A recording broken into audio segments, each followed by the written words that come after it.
It wasn't. All What's right. going on, by the way, guys? We are I didn't live. think my audio was working for a while. Yeah, your It just audio is kicked in. working. Let us get started. It is Sunday night, 8:00-ish. I am It's 8 o'clock exactly. I am the greatest co-host ever. I am Quiero Jr, and I'm going to introduce tonight's. First of all, we have the very funny, has the best mustache in the Detroit comedy scene. Someone I have never met before. Give it up for Brett Solifino. Did I pronounce your last name right? What? Yeah, that's right. What is that? Solifino. That's right. Solifino. There's no R's in here at all. All right. That's right. He's never met me before. I've never met him. What's the most stereotypical way I can pronounce this name? Solifino. It's Italian, whatever. We get the message. Oh no! Oh, to make a mistake. All right. Next up, comes from the west side of the state. Really funny guy. Been on the show before. Perry Mencken. My shit working? Can you hear me? You're We can very hear quiet, you. but yes. How do I don't know how to adjust that. You should be able to go in the settings and mess with your microphone and all that stuff. Right, we are watching him shaking his head I toward. don't know what the fuck. I don't know how to use technology. All right, he has no idea. Okay. That's odd. All right, next up, he is from Roseville, Michigan. He has a pretty cool comedy show every Friday night or Saturday night? Friday night. Game show Friday night, Saturday shows the showcase. And they can find it where, Aaron? Well, you can find it on This Just In News on YouTube right now. You can come in on the Zoom too, but that's where you find it on This Just In News back here. That icon right there. Virtual show? Oh, all right. What's that? Is it a virtual show? Yes. Oh, okay. All right, give it up for Aaron. I'm going to mispronounce your last name because I have never met you before. It's okay. All right. Next up, he is a regular here. He is our quasi-quarantine co-host all the way from Port Huron, Daniel Grinnell. How we doing, everybody? El Curo, what's going on? Sorry about that ice raid at the Lucha Libre event from a few weeks ago. I heard you lost some hombres there, so. I am not from Mexico. I'm from parts unknown, south of. Yeah, it sounds like Tijuana to me. I'm on Parts Unknown Boulevard trying to buy a pound of weed for $20. I am definitely in Tijuana. Well, that does not. Your description of parts unknown is very inaccurate, Mr. Grinnell. Well, how would you know? It's unknown. See, now you're talking about parts known. Now we're getting more detail. I am part of the clan Quiero. You're part of the clan? Quiero, that's my family. Yeah, family values, I'm sure. All right. Burning crosses. Jesus Christ, El Curo, you need help, man. Where do you come up with these things, Dan? Yeah. You never. Hey, Nonsense. where do I come up with these things? He's the one that's over here. He doesn't want to admit he's Mexican because he's racist. He's in a clan. It's a family thing. This sounds a lot like, brother and sister, welcome amongst us type thing, if you know what I mean, I'll second that. Thank you, Brett. Wow, I am hurt. I was actually hoping to have my brother out tonight, Ray Quiero. Is that Daniel Grinnell on the wall behind you in that suit? No, that is a poster of the real reason everyone is watching this show. The greatest human being who's ever lived, the exalted one, Mr. Pizzuti. Yours truly, Nick Pizzuti. Loves to take it in his booty. All right. All All right. Mr. Grinnell, that is uncalled And there's for. nothing wrong with that. And there's nothing wrong with that. It's actually exactly called for. He ordered it. I mean, it was right on Craigslist. He clicked submit. I know for a Once fact again. Mr. Pizzuti doesn't associate with sites like Craigslist. What's that? Gay OnlyFans? What is there? I don't know. What, a grinder? You've looked into this apparently. You always show Done me your more phone. It's research hard than to I be have. rude. Nick's like, hey, check out this new app I got. It's called Cocks for Butts, and Wait, they hang deliver on. right Wait, to your what was back that door, again? if you know what I mean. Hang on, what was it? Dan, can you repeat that last one? Cocks for Butts. We gotta jot it down here real quick. Yeah. Here we go. Yeah, I'll look into that one. Mr. Pizzuti, you are already a member of that site. The founder. Yeah. He's like, I always had all these cocks for butts, and I had so many of them. I thought I'd share them with the world. They pay to see, okay? It's pay to play, all right? Yeah. He is a millionaire 5 times over. Mr. Pizzuti. Oh, you know what? Dan, no one would ever pay you to take your clothes off. I believe you ended up with your shirt off in one day. People were disgusted, I think. Which time? I'll just A little bit more specific. I've been doing a lot of weird stuff. There was on more lockdown. than one occasion. See, I did a show naked a few months ago. pretty cool. It was pretty Yo, cold outside, actually. Mr. Pizzuti, I've noticed that you have stickers on your wife beater. It's a new sticker for every wifey beat. That's last not the election, correct I can see name that's- for shirts as such any longer. I believe we have to. What are these? What's the PC name for this? Salvation I don't know, Army. Sure. but those are an I voted sticker, and that has not been that. When was the last election? Like a month ago at this point. November. It says Yeah. I voted. That's like a I month. love Nick Time he changed Pizzuti. shirts. It says I voted. I love Nick Pizzuti, or Nick actually. That means you haven't watched that wife beater with it since November. That's correct. Yeah, Been taking it off yeah, since been rocking this wife beater since I haven't then. even taken it up. It's an undershirt. You don't gotta watch it as much Hey, as I record. us Italians are going to get pitters anyways and just destroy the next shirt. It's more laundry. It's not No, an that's a Italian fact. thing. That's called bad diet. Bad diet. That's yeah, what when causes you it. have bad diet, you oil out. I have the same problem. I oil through my pits. I got to wear a nice undershirt or I ruin all my nice dress shirts, you know. I did not And then know that. and then you get that deodorant paste going in there. You know what I That's mean? what- Where- that's what kills me. The shirts get ruined. Oh, They it's have the like Even worst. after you wash it, it's still like it's Yeah, like it's you got never the jelly same. in your pits. yeah, so you got like a beautiful white tee, and then you just have gray armpits for some reason. Like, what the fuck? Did someone crack an egg in your armpit? I eat a Know lot what of you're peanut butter talking and jelly. I only jerk off in my armpits. Why won't he raise his arms? Hey, Dude, I've it's over done there. that before. I've totally been in that situation where it's like, T-Rex arm in it for the night, I guess. Dude, I shamelessly don't give a fuck. I'm like, if you can't deal with my pit stains, this isn't going to work out because Back I when have I was band single. shirts from 10 years ago. I'm not going to stop wearing. Yeah. That's back when I was trying to get laid by randos at the bars. Can't show them those pits quite yet, you know. Speaking of bars and pits, I watched Surviving R. Kelly over this COVID thing I I still had. won't watch it.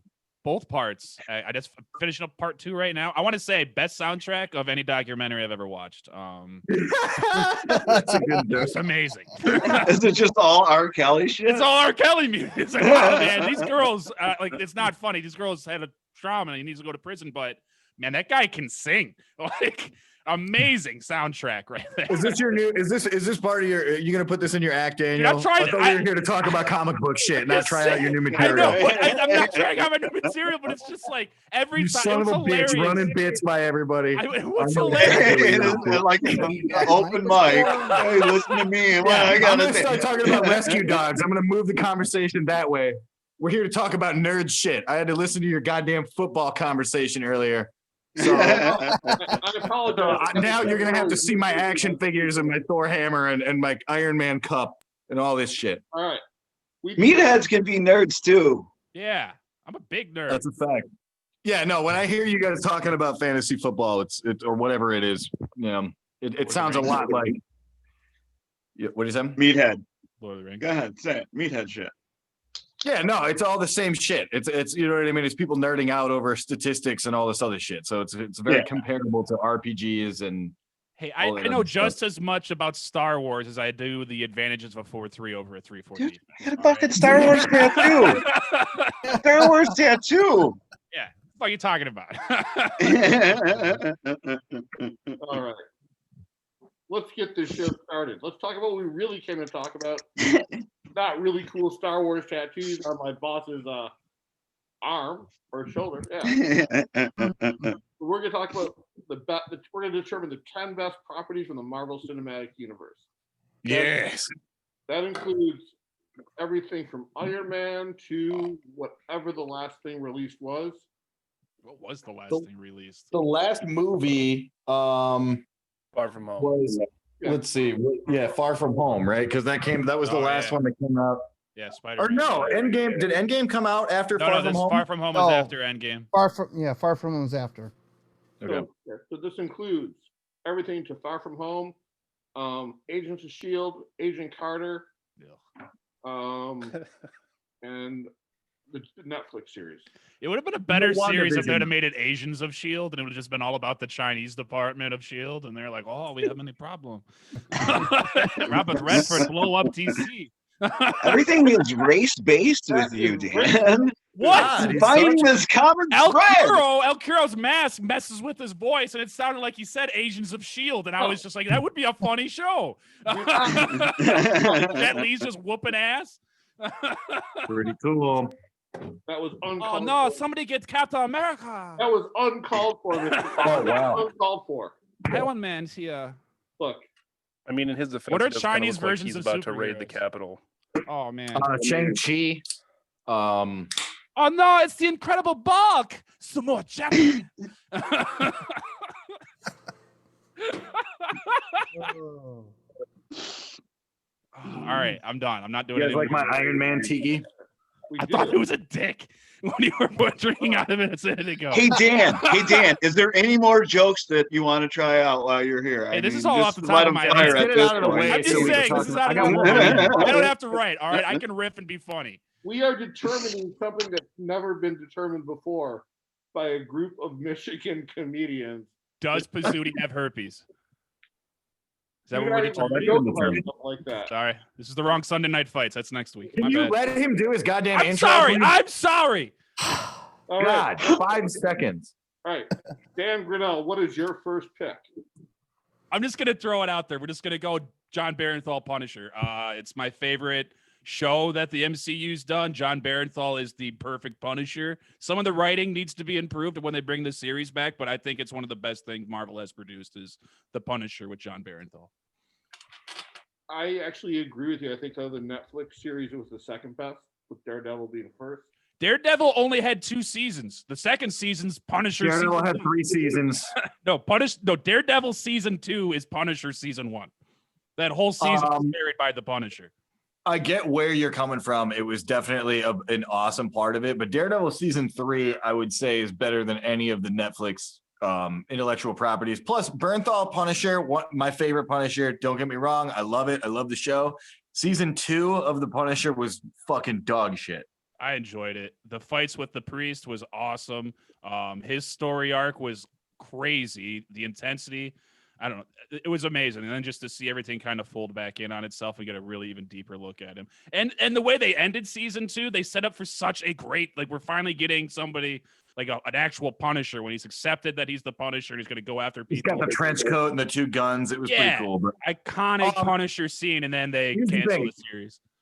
I loved it, but there's so much good material in this. You know what I mean? That we're gonna have, like, for a top 10. There's I'd a put it at lot 10. of shit. What is that? I'd put it at number 10. I honestly. By the put way, it at- you had. Is it true that you had a Punisher skull on your car before you even knew about the show? No, I've never had a Punisher skull on my vehicles. What am I, a But- tote and- bag? But you see, I just thought that maybe you, like, you have a bumper sticker that says "Guns don't kill people, I do." I know what you're trying to do. You're trying to make me seem like some kind of militia person. But no, sorry, wrong on all accounts. Or a tattoo, perhaps a tattoo. Maybe Nope, maybe I a have 0 t-shirt. tattoos. The Do only you drive a Punisher Harley Davidson? is that's it. That was painted for me for a wedding gift from a local artist. That's A it. wedding gift. Actually, he just had to remove. It used to have a blue line down the middle, but he Yeah. Blue lives matter unless they're arresting me. Then fuck them people.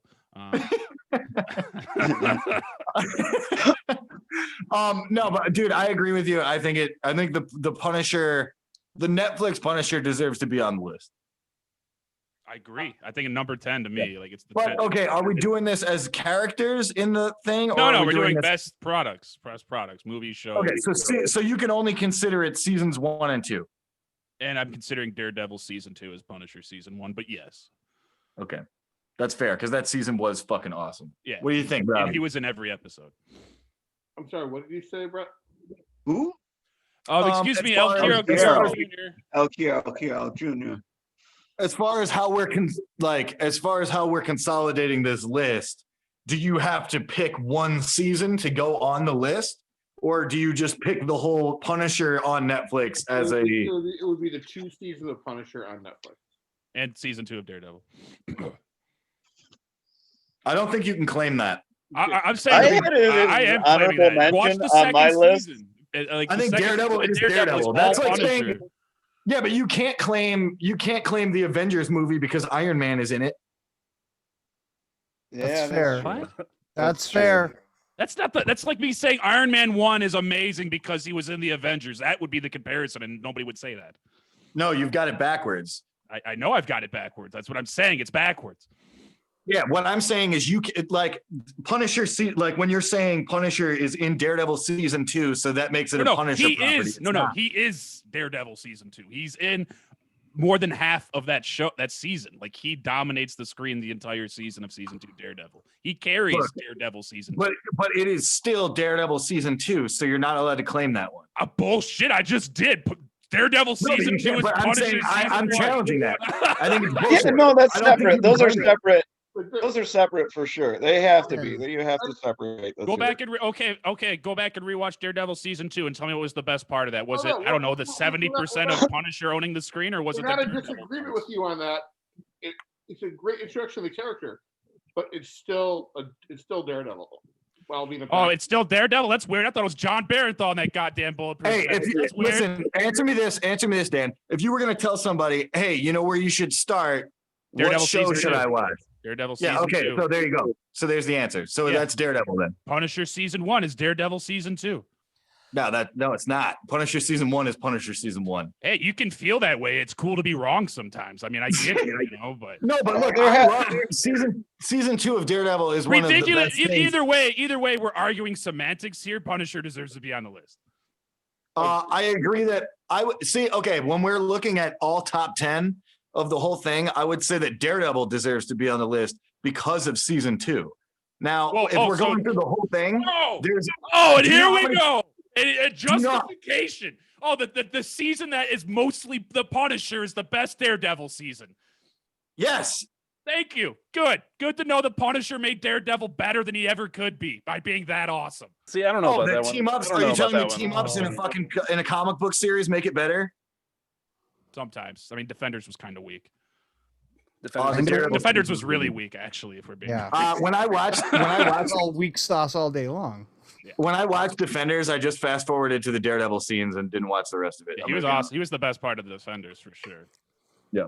And to be fair, I did enjoy Daredevil. I just like the Punisher more. Daredevil season 3 though was fucking great, but I'm kind of derailing this. But we do need to hammer out that you can only claim Punisher as Punisher season 1 and season 2. I don't You agree. can't claim. I don't agree. We could put it to You know a what? vote, but I don't agree. You know what? As the voice of Mr. Pizzuti, I'm going to go with Brett that season 2 of Daredevil is season 2 with guest star Punisher, and season 1 is where his story starts. Huh. Oh, that's weird. It's got to be separate, dude. How does I'm Yeah. curious, how did season 1, episode 1 of Punisher start? Did it start right where it left off from Daredevil? End of the Daredevil season 2? I'm just curious because yes, that's exactly. If you look at the top of your screen, it says season 1, episode 1 Hey, is how it I starts. can fucking read. I'm just telling you, it's literally the whole second season of Daredevil is just the Punisher. Look, you know what? We agree that the Punisher should be on the list, but let's move to Aaron for his first pick. Logan. Logan is not eligible for this. Why not? Not the Marvel Cinematic Universe. It's not part of the Marvel Cinematic. Oh, come on. Nope. None of the X-Men, none of the pre-top Oh, okay. Spider-Man. Well, then I'm going Captain America Winter Soldier then. Oh, that's a great one. That definitely deserves to be on the list. That's a espionage movie all day long with superheroes, so. Yeah, I'm with you with 100%. I think it's definitely top 10. That's probably top 5 Winter Soldier out of all the movies. It's on the list for sure. I mean, it took the Marvel Cinematic Universe and like cranked it up to a full adult in that movie. Yeah. It was dark. And the Russo, heavy. yeah, and we got the Russo brothers out of it who did an amazing job with the other movies. So Yeah, and the themes of that movie are so amazing. Like, and they kind of set up for it in Avengers. Like, I don't know. I thought they did a really good job with that movie. Oh yeah, and it also it kind of changed the stigma on the Marvel Cinematic Universe and like how they were with sequels. Like not a lot of the normal movies had good sequels. Like Iron Man 2 was a bust. I don't know if Dark World was out yet, but that wasn't very good. Winter Soldier came out and it's one of the best Marvel movies they've ever made, and it's definitely a Captain America movie. This was number 1 on my list. Yeah, I'm kind of with you. And the action scenes, they did such a good job of using practical effects and really having the guys run around. And like, you really feel like these characters are in danger. And, you know, when they're fighting and stuff, like when Bucky first comes out and like he's having the knife fight with Captain America. And there's a point when like Scarlett Johansson comes out and she's running and then she sees his shadow up on the ridge, like up on the overpass. And like, it was just all really well directed. I don't know. We also got to see GSP fight Captain America, which was awesome. That is true. Plus, we also got a cool mirror shot in Falcon's house where you think Captain America's talking directly to her, and then he walks out of the bathroom and you realize like it was a mirror you were looking in. You're like, that was pretty cool. And the fight sequence in the elevator was yes. Oh, iconic. Yeah. Does anybody want to get out? That's the coolest shit ever. That's like Arnold Schwarzenegger level of fucking action movie shit. Well, and it's cool you brought up Arnold because really the Winter Soldier had such a Terminator feel. Like, I mean, the actual Winter Soldier, like the character, like he felt like the Terminator. Like he was relentless. He, no matter what they did, he just kept coming. It was such a cool character. Yeah. And I think they did a good job of people who didn't know the story going in, like the story of Winter Soldier, that it was going to be Bucky. I think they did a good job of disguising Sebastian Stan so he looks like Jack White's out there killing everybody. Yeah, so he actually looked intimidating because Sebastian Stan does not look that way. All right, No, I wasn't a big fan of like the eye makeup. He had some like fucking emo ass eye makeup going on, like a lot of that movie. You just don't understand his feelings. It's fine. He's just been crawling through the grime and the grease, and he's like, "Man, I'm sweaty." And he wiped his face, and some of it smeared. But we're sorry, Perry. Was that not masculine enough? It's to keep the glare out of his eyes. Pitchers do it. You can take those sniper shots. Yeah. Yeah. Now, so, the Winter Soldier is one of my favorite comic book storylines, and they did, while very faithful in tone to the original series, and just set up a lot of great storylines that basically propelled the Marvel Cinematic Universe to where it is right now. Oh, and Robert fucking Redford, man. Like, that guy is still gorgeous. And he's like 79 years old. He still plays such a cool, dominant role. And he was great as the bad guy. Yeah, it was perfect. Yeah.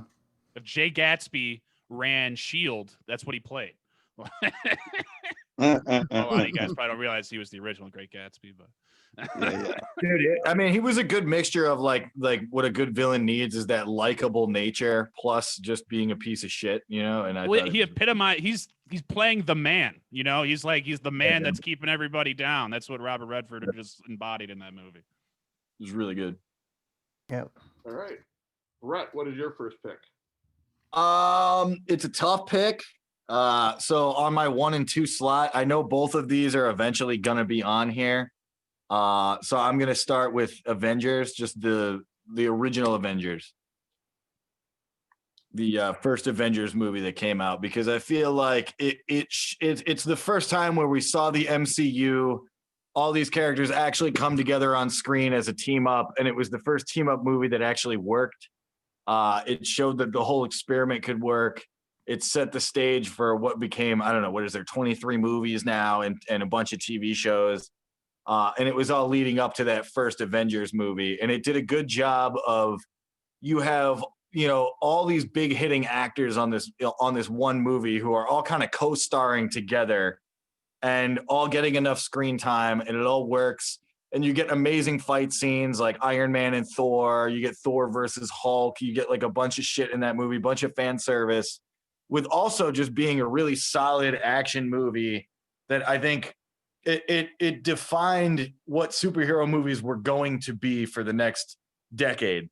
You know what I mean? And DC has been desperately trying to get like the Justice League. In the comic books, everyone would think superhero team ups, Justice League, right?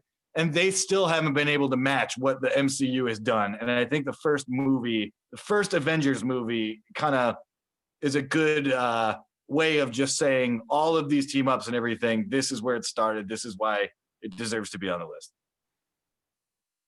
Well, the patience Marvel and Disney took to set up the Avengers was that's what's the differences between Warner Brothers and the Marvel movie studios is Warner Brothers, it worked for Marvel, and then Warner Brothers had to play catch up, and they never took the time to really make good quality base movies to build into the Justice League, and they rushed it. And as we all seen, they pretty much ruined their movie franchise compared to Marvel, whereas Marvel took the time, and now they're set up for another 10, 15 years of movies still based off of the original Avengers plan. I agree. They didn't chicken out. And they sort of kept true to the characters for the most part. There's a lot of parts and that can be argued that they let things go like Fat Thor and stuff like that. But you can for the most part, Marvel has always been, this is how the character is. Captain America is this way, and we're going to be true to what Captain America is all the way through to the end of his arc. They a lot of times they don't take these other characters like Captain America. He's not going to be Star-Lord, right? We don't need to turn him into a goofy clown.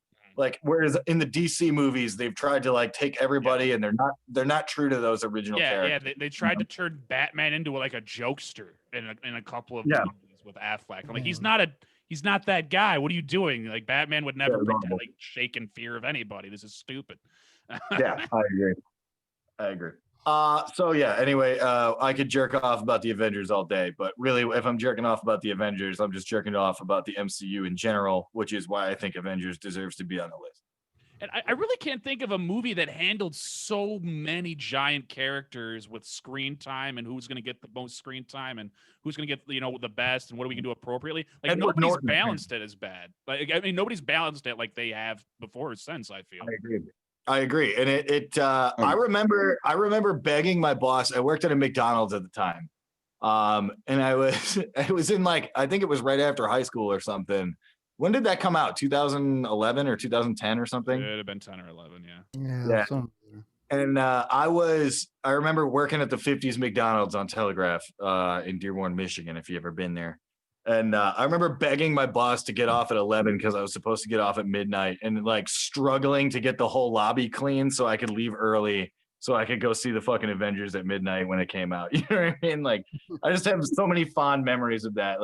I remember as a big Marvel fan, I got to show you my action figure collection after this when we're done. But dude, fuck yeah, dude. That's a big deal for me, that movie. I feel like a lot of what sold that movie was 2012. Wow, this 2012 was the Avengers. I graduated 2011, so that makes sense. I remember it was right around high school. I was bored by the Avengers. Man, you know who else would have a shitty opinion like that? I was bored by the Avengers. I didn't think it was a good movie. Dude, are you I just feel like this isn't even worth arguing. Is it sentimental? Is it a sentimental thing because you're comparing it to the old comic books? Because that's I don't know. I think people got to put their dukes down about that because nothing is comparable anymore. You got to take movies basically for what they're worth anymore, and the comic book and the movie start to get separated at a certain point. Because I remember I had such a sentimental value, and I wanted to see Civil War, and I was so brokenhearted because it wasn't. Seeing Civil War on the comic book stand was one of those iconic comic books that you walk by and you stop by and you went, what? And you saw the two battling it out in the front, and then I don't know. The movie was good, don't get me wrong, but I think it was sentimental to me because of the comic book itself. So you're saying that we're saying the Avengers though. We're not saying Avengers Civil War. No, but he's using that as an example. Captain America Civil War. But... Yeah. I'm just using it as an example. Clear. Let's if you look at the Avengers movies, how they progressed, I mean, you went from Joss Whedon running it to the Russo brothers. I mean, it's a totally different way of handling the characters as well. So, I mean, that's just my opinion. I mean, here's the thing. I thought there were a lot of good moments in the first one, but again, the story of an alien invasion, it just didn't seem. I wanted a bigger villain for it. Wanted a bigger villain than Loki, Thanos, and the Jatari? Well, you had to set up. Well, here's the thing. Here's why it's the perfect villain, Rob. Because you need to have somewhere to go after this movie. So having sorry, I know El Quiero Jr. is reminding you of Rob because he says dumb shit sometimes. But different people. Gonna have to get that name straight, man. Hold on, Brett. I should have informed you the rules. Per Mr. Pizzuti, that name shall not be mentioned on the show. And as long as you never talk about Brett Saffarino again. I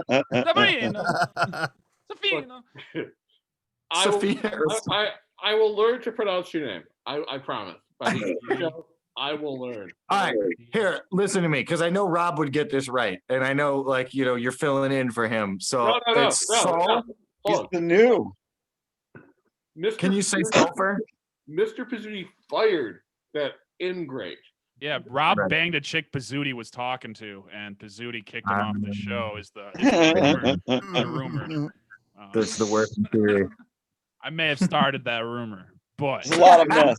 There's a lot of mess around these parts. There's a lot of stories that start taking place around here all the time. There are rumors, but I've heard that one too, Dan. I've heard that too. Heard the whole neighborhood heard that one. You know what I mean? Rob was pounding her ass. All right. All right. Disgrace. All right. But no, you're wrong. Avengers is an amazing movie. So yeah, boring. Yeah, it was really boring when the fucking aircraft carrier flew in the air and then went invisible. That really was like, I was like rolling my eyes like this is such a what are they gonna think of next? And then it's like, oh man, look at all these sweet action sequences with this high level graphics and effects. Oh my gosh. Right. There's El Quiero, like, man, this looks like silent films. Ugh. Oh my god, when Hulk was fighting you know, Thor on this fucking flying helicarrier, and they're ripping jets apart and throwing wings at each other and everything, I was just like, oh my god, so like, boring. When are they just keep droning on, you know? Yeah. Or like the eloquent dialogue where Captain America, like, you know, you hear them on the bridge and they talk about turning all the cell phones in the country into surveillance devices, and Captain America's not for that because he's all about freedom and letting people live their lives. But then instead of making a whole line about it and going way too far into it, he just gives this look and says so much with his face, like, we're doing what? Yeah. Like, is this okay?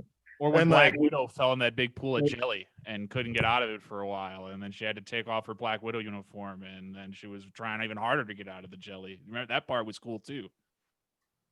I stand by my decision.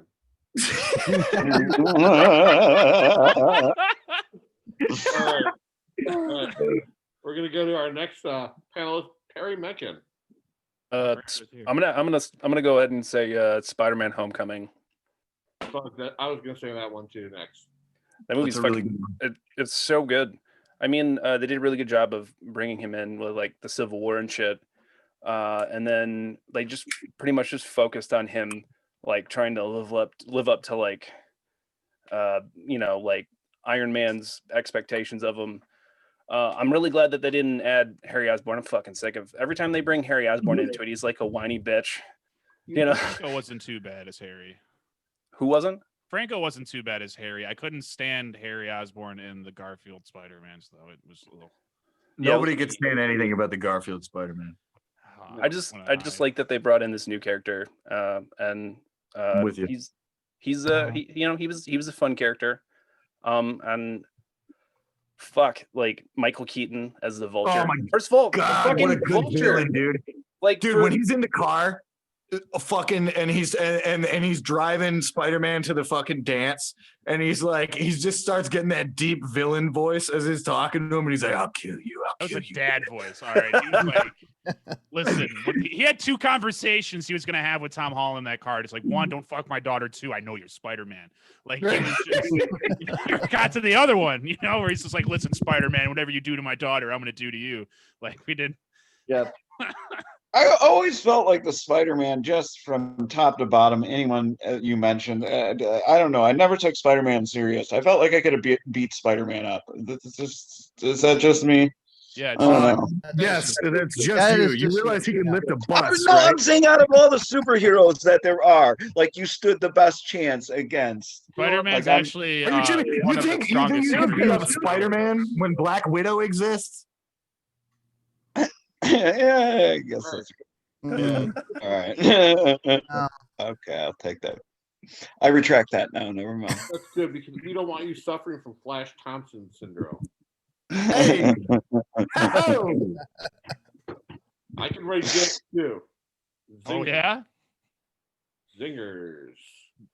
No, I think Spider-Man Homecoming is the best Spider-Man movie, period. I think Tom Holland was the best casting choice because for the first time, it seemed like a normal person. I agree right with age. everything you said until that. Yeah, I was gonna say Toby came off as a guy that shouldn't be fighting crime. Well, yeah, Toby came off like he was a 30-year-old playing a 15-year-old. And yeah, he's Yeah. so weird looking. Yeah. And Garfield, I have to say, Garfield seemed like a real person. My only complaint was that he was way too cool to be a Peter Parker. Like, I'm like, this kid just seems like he's slaying pussy. Like he's going around just like skateboarding and shit. Like, I don't blame Garfield for those movies failing. I agree. I don't think he was a bad choice. Bad stories. Bad story. Yeah, terrible. Casting Bad wasn't the directing. greatest. Bad villains. Yeah. Oh, the Lizard's a cool villain. It just didn't hit. Poorly executed. The second, I don't know. I didn't hate the first Amazing Spider-Man movie. I actually really liked it. The second one, I thought I liked it till I watched it the second time. I was like, oh, I don't like this at all, actually. I can barely sit through this. Yeah, I thought that one was horrible. Which sucked because they had Jamie Foxx as fucking Electro, which was like, yes. Yeah, but they fucking wrote the worst dialogue for him. His dialogue was so fucking. Oh God, yeah. They almost went and You watched. lied to me. Watched like Batman Forever and said, "Hey, let's base Electro on the Riddler, and let's do him that way." That's what I thought they did. What was with like the weird balding like pattern thing he had going on with his hair too? They made him look like before he got all like electrode. He looked fucking stupid. He was the egg character. They didn't know how to make a black guy look nerdy. That's what that is. Yeah. To make him Stupid. I have no idea what we're doing. Well, they do pocket this in a bunch of them. protector, glasses. They did the same tape. thing. Buck teeth. They did the same thing in the shitty new Wonder Woman movie. They take what's a Cheetah? Who's the chick? Kristen Wiig. Oh, They yeah. take Kristen Wiig, and they're like, look, she's like got big glasses and stupid hair, and then she's got like buck teeth, and she runs around. And then they did it with I'm sorry, am I yelling? No. But I was going to say you're taking Kristen Wiig, but that was the '80s, so it really didn't matter about that time. Big glasses, big teeth, and big hair. That was all the '80s. So. Fair enough. Look, I still would have fucking shit out of her. Oh, Kristen Wiig. Yeah, but my standards are very low. I grew up in the '80s, so I know what that Brett's whole. a humble man. All right. Brett slays True. ass. Go to his open mic, guys. When it's back on Thursdays, you'll see exactly what I'm talking about. The only mic where there's good looking. What is that? Sorry, I said it was the only mic where there's good looking women in the crowd. Like a lot of them. Wow. Sorry, I miss it. Apparently, you've never been to any of my shows. I've been to your show with that weird thing you call a garage. It's kind of like a show. Kind of creep you out a little bit. Those chicks are into it. Do not diss Mr. Pizzuti's man cave. Yeah, it's definitely a cave where he keeps people. That's for sure. Those are unfounded allegations. But there are allegations. Unfounded. But there are allegations. Jesus, Quiero Jr. I think he's trying to usurp you. Watch out, Nick. There's always allegations. I mean, you're not trying unless there's allegations. Did I just mention I just finished watching Surviving R. Kelly?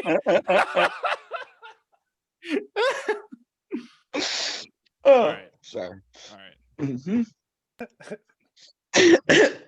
Continue. Yeah, what's next? I'm so glad I'm not the most cancelable person on a podcast for once.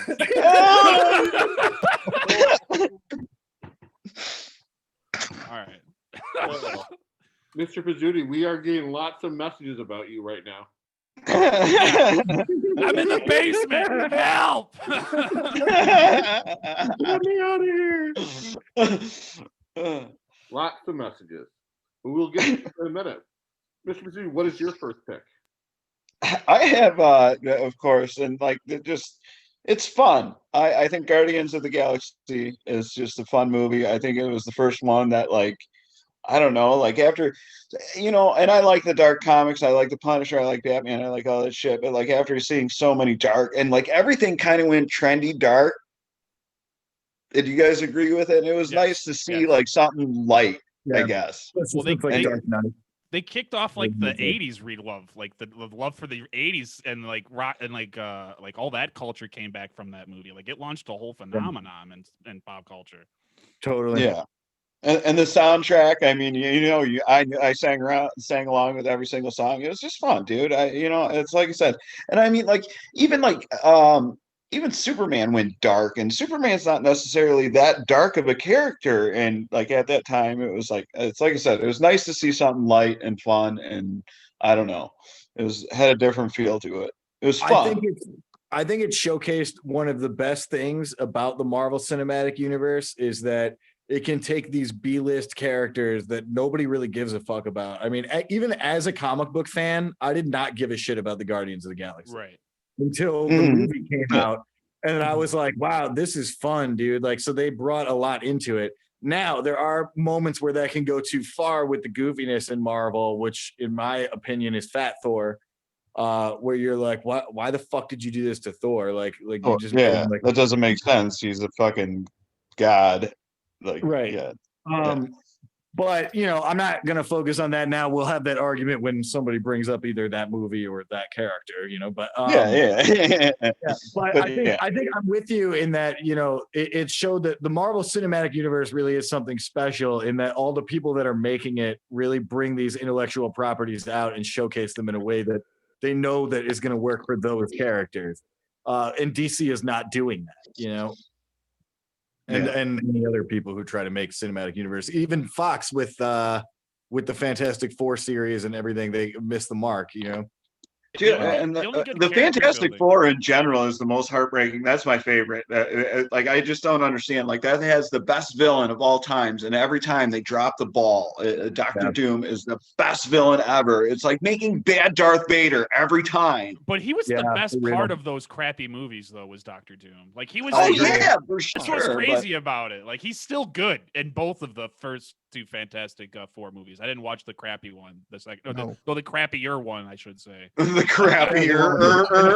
Yeah, but no, the Doctor Doom from the first Fantastic Forms. I was like, this is kind of how I pictured Doctor Doom would act and be, but everything around it was such shit.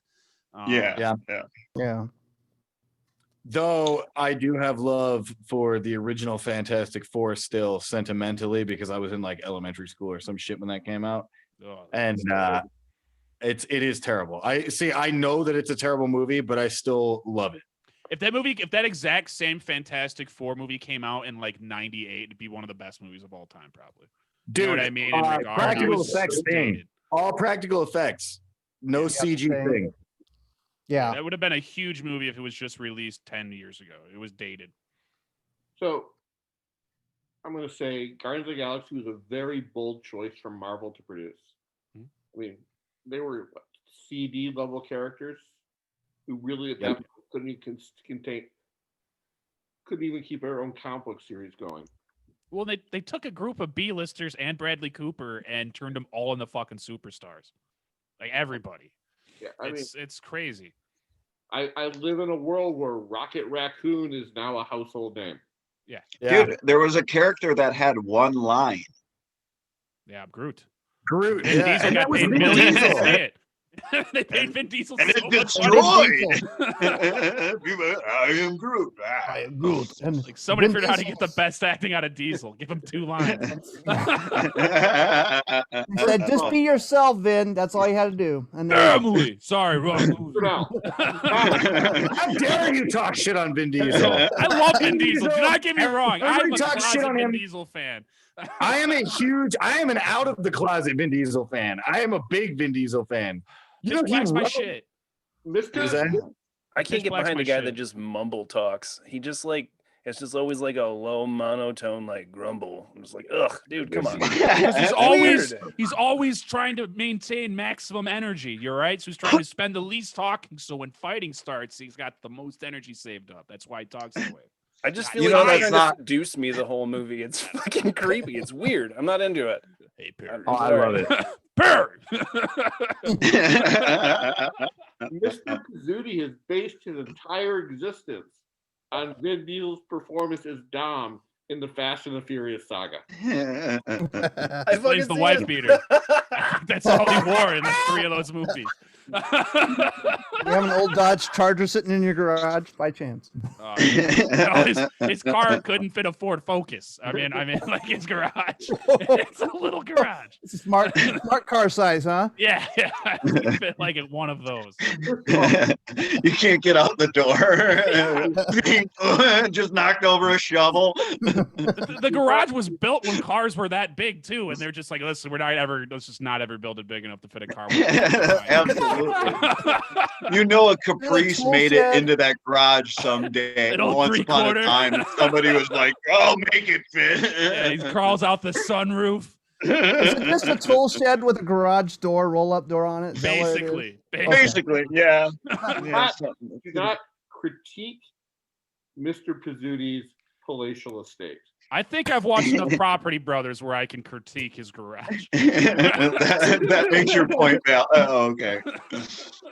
Jeez, nothing validates your opinion more than watching a show on something. HGTV, baby. Those I- guys, Listen, they turn the worst houses into the best things ever. It's amazing. Listen, what I they know do. about being a cop. I watch I cops was all the time. I was gonna say a contractor because you're Italian, but whatever. There we go with the racist shit again, man. That's not racist. It's racial. It's racial. The Italians invented concrete. I assume they're good constructors. Okay, like, they did actually. A lot of people don't know that they invented cement.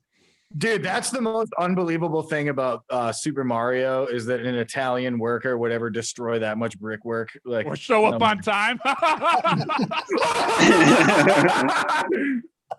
Yeah, we didn't need to show up time because we had people like you working for us. No, it'd be El Quiero Jr., not me. I'm just saying Mario would do that because if he rescued the princess from from Donkey Kong, she would fuck him. I feel like that's something wrong there. Like if we asked like a super woke person, like, well, it's ridiculous for Mario to save her for that giant ape and then expect sex. Are you kidding me? She's pressured now. Okay, rape. That would be I feel like she would just want to. I feel like she'd be like, "Thank you, plumber, for saving me from this giant gorilla that was doing God knows what with me, tying me to TNT." Yeah. I don't think it was expected. I don't think he was expecting shit. I think he just saved her, and then she was like, "Let me just, Well, What she do you had so much money she owed him from all the plumbing work he did on her castle. And he's like, listen, you got to pay this bill. And then he raised the pipe. Am I right?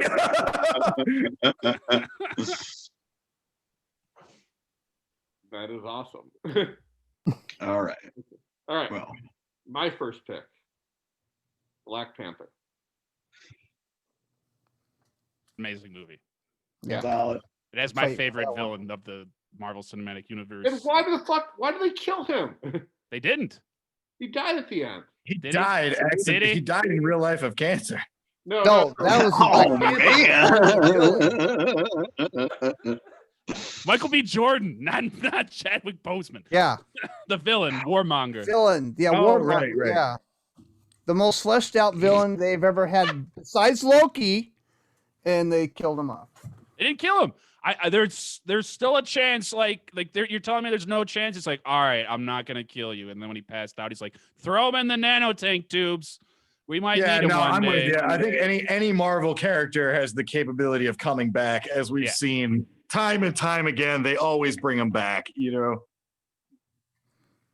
I heard there's a big change, and this is just from one of my buddies that lives out in LA. There's big change coming amongst the DC, Marvel, and all that because they're starting to diminish out there and they're starting to move elsewhere.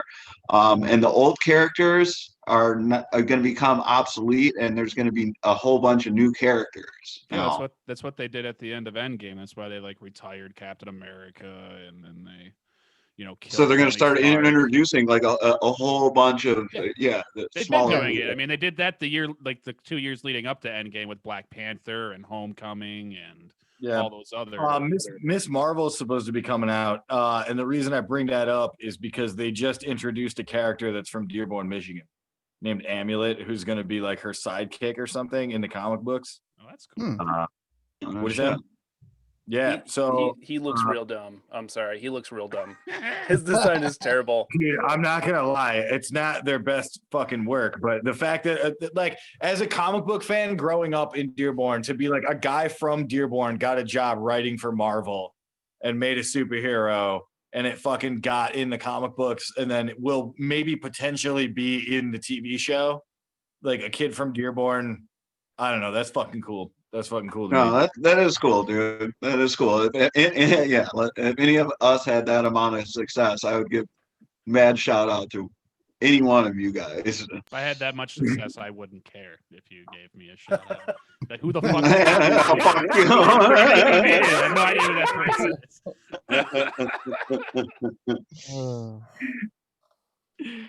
I don't know. I'm gonna be honest. I don't give a fuck about Ms. Marvel. Everything she's ever been in, like video game wise, anytime like the voice actor opens her mouth, I'm just like, oh, I fucking hate you. I like the rage. All right, let's dig into this. Let's dig deeper into Perry. I'm sorry. Tell us how you really feel, man. I hate to be like shady about it. But fuck that like, cunt, Miss Marvel. Who would assume that the guy with anime posters behind him would hate the female characters? Yeah, the titties weren't big enough. I can't stand it. Nobody knows anime titties are huge. All right, that's cool. Fuck you. No, but hey, I know I'm giving you shit. I gotta say that. But to be honest with you, Miss Marvel is not the strongest character ever. Like I'm with you. I don't really care about Miss Marvel. Even Amulet. Captain Marvel, right? Is that what we're talking? No, about? there's a Miss Marvel. No. There's a character. Oh God! All right. So Miss Marvel is a character that they wrote that grew up liking Captain Marvel, even though Captain Marvel was a guy for a really long time. Yeah, I have those comics. Mm-hmm. So in this world, this little girl grows up and she has like shape-shifting powers plus like Mr. Fantastic kind of powers where she can stretch, and she grows up being a fan of Captain Marvel and decides to call herself Miss Marvel. Well, and she's like the first Muslim superhero and all this stuff. So they're like, her powers were explosive. That's because what the fuck? That's because Captain Marvel was known as Miss Marvel for a while, and she took that name as respect and to pay homage to Carol Danvers. Still sucks. actually kind of sucks more now that you've told us this. But you know what, man? Look at Guardians of the Galaxy, right? Like that comic book was laughable. Like nobody really gave a shit about it. And I'm excited to see with this Miss Marvel TV show if they can take this intellectual property that everyone kind of laughs at and doesn't really like that much and make it something that'll be really awesome. You know what I mean? So I'm hopeful. I'm hopeful for the future of the MCU. Oh, yeah, the future is going to be bright. Also, while we're on Black Panther, was I the only one blown away when they found out Chadwick Boseman was 43 years old? Like, I thought he was like 25, 26 filming Black Panther. That guy looked great. Yeah, I thought he was like 31, and he was like, it was like, what? He's that old? He looked better dying of cancer than I ever have in my entire life, or ever will. It doesn't really set the bar that high. But still, I mean, I thought if you were like, hey, Dan, how do you look at yourself? Like, you know what? I think I could be like an actor, you know, with stage 4 cancer. I think I get those kind of good looks. And then I see him and I'm like, I guess not, apparently. Do you think the cancer is what made him thin? Oh, Yeah, dude. yeah. I think that's a No, side come effect on, many dude. people know about. Like, if he didn't have the cancer, would he have that kind of physique? Come on. Cancer, like it's Ohio State. I don't think the cancer did all those bench presses for. Kevin Feige's like, yes. Do you have stage 4 cancer to look good in this movie? Yeah, Oh, that'd be some shit they probably would pull. Like, listen, we're trying to find a real cancer patient. You know how it is with the woke people. I don't want to. You're taking all the jobs away from us cancer patients over here if we cast a healthy guy. So, all right. Can't all be home runs. Sorry, guys. Okay, I'm gonna give one complaint about Black Panther, and it was that they lost all their budget by the time they filmed that last fight scene. It seriously had. It had like early 2000s CG when they're fighting on the train car. Like yeah, that was like bad. Spawn. Yeah, it was like Blade 2 CG. Yeah, It wasn't terrible, but it It was was on good. the PlayStation 2 video graphic. Yeah. There was some scenes in that final fight scene that was just like, that's not it's pretty obvious. You're like, We spent all the money on the script and getting these actors. We'll have to cut the CG budget by half. Yeah. the other big complaint about the movie being that it's literally the plot of Lion King, and that's not my complaint, but that's the popular complaint that everybody talks about it that I've read online. His dad was dead before the movie started. Yeah. Saying. Yeah, I don't see the James Earl Jones. James Earl Jones. You know why it is? Think It's about white this, people that Daniel. said that because they know nothing else African except the Lion King. That's what happened. No. They're like, you Do you took remember- the story from Lion King.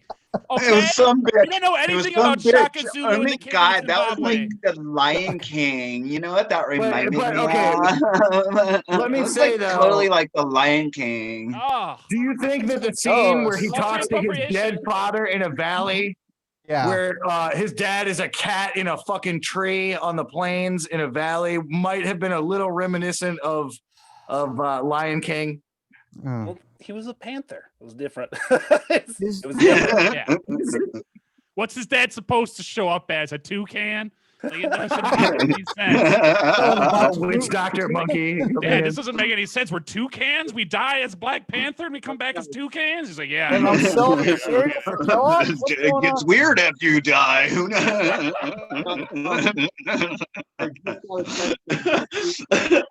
They want us to be quiet about pointing out the similarities between Lion King and Black Panther. Both are intellectual properties owned by the Walt Disney Company. We can do whatever we want with it. It could have been worse. It could have been like the same exact plot as Coming to America, you know? That'd be great. Kevin Bozeman needs a wife. I need a wife to become Black Panther. Actually, I want to see that movie. Actually, Black Panther coming to New York. or Find a whatever. wife. I need a thick woman. You look familiar. I don't know what you're talking Give me about. good babies. I'll say my big complaint with Black Panther is that they kill Claw. He was like my favorite fucking character in the whole movie, and they just That fucking Forrest Whitaker? Murphin. Or is that Andy Serkis? No, it's Andy Serkis. Yeah. Just bust a cap at him. It's Dude, bullshit. how jacked was Andy Serkis? Holy fuck, man! Was that? Yeah. CG?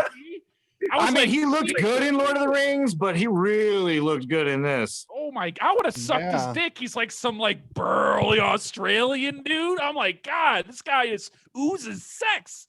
It's amazing. I really wanted to hear his mixtape. Yeah. I really did.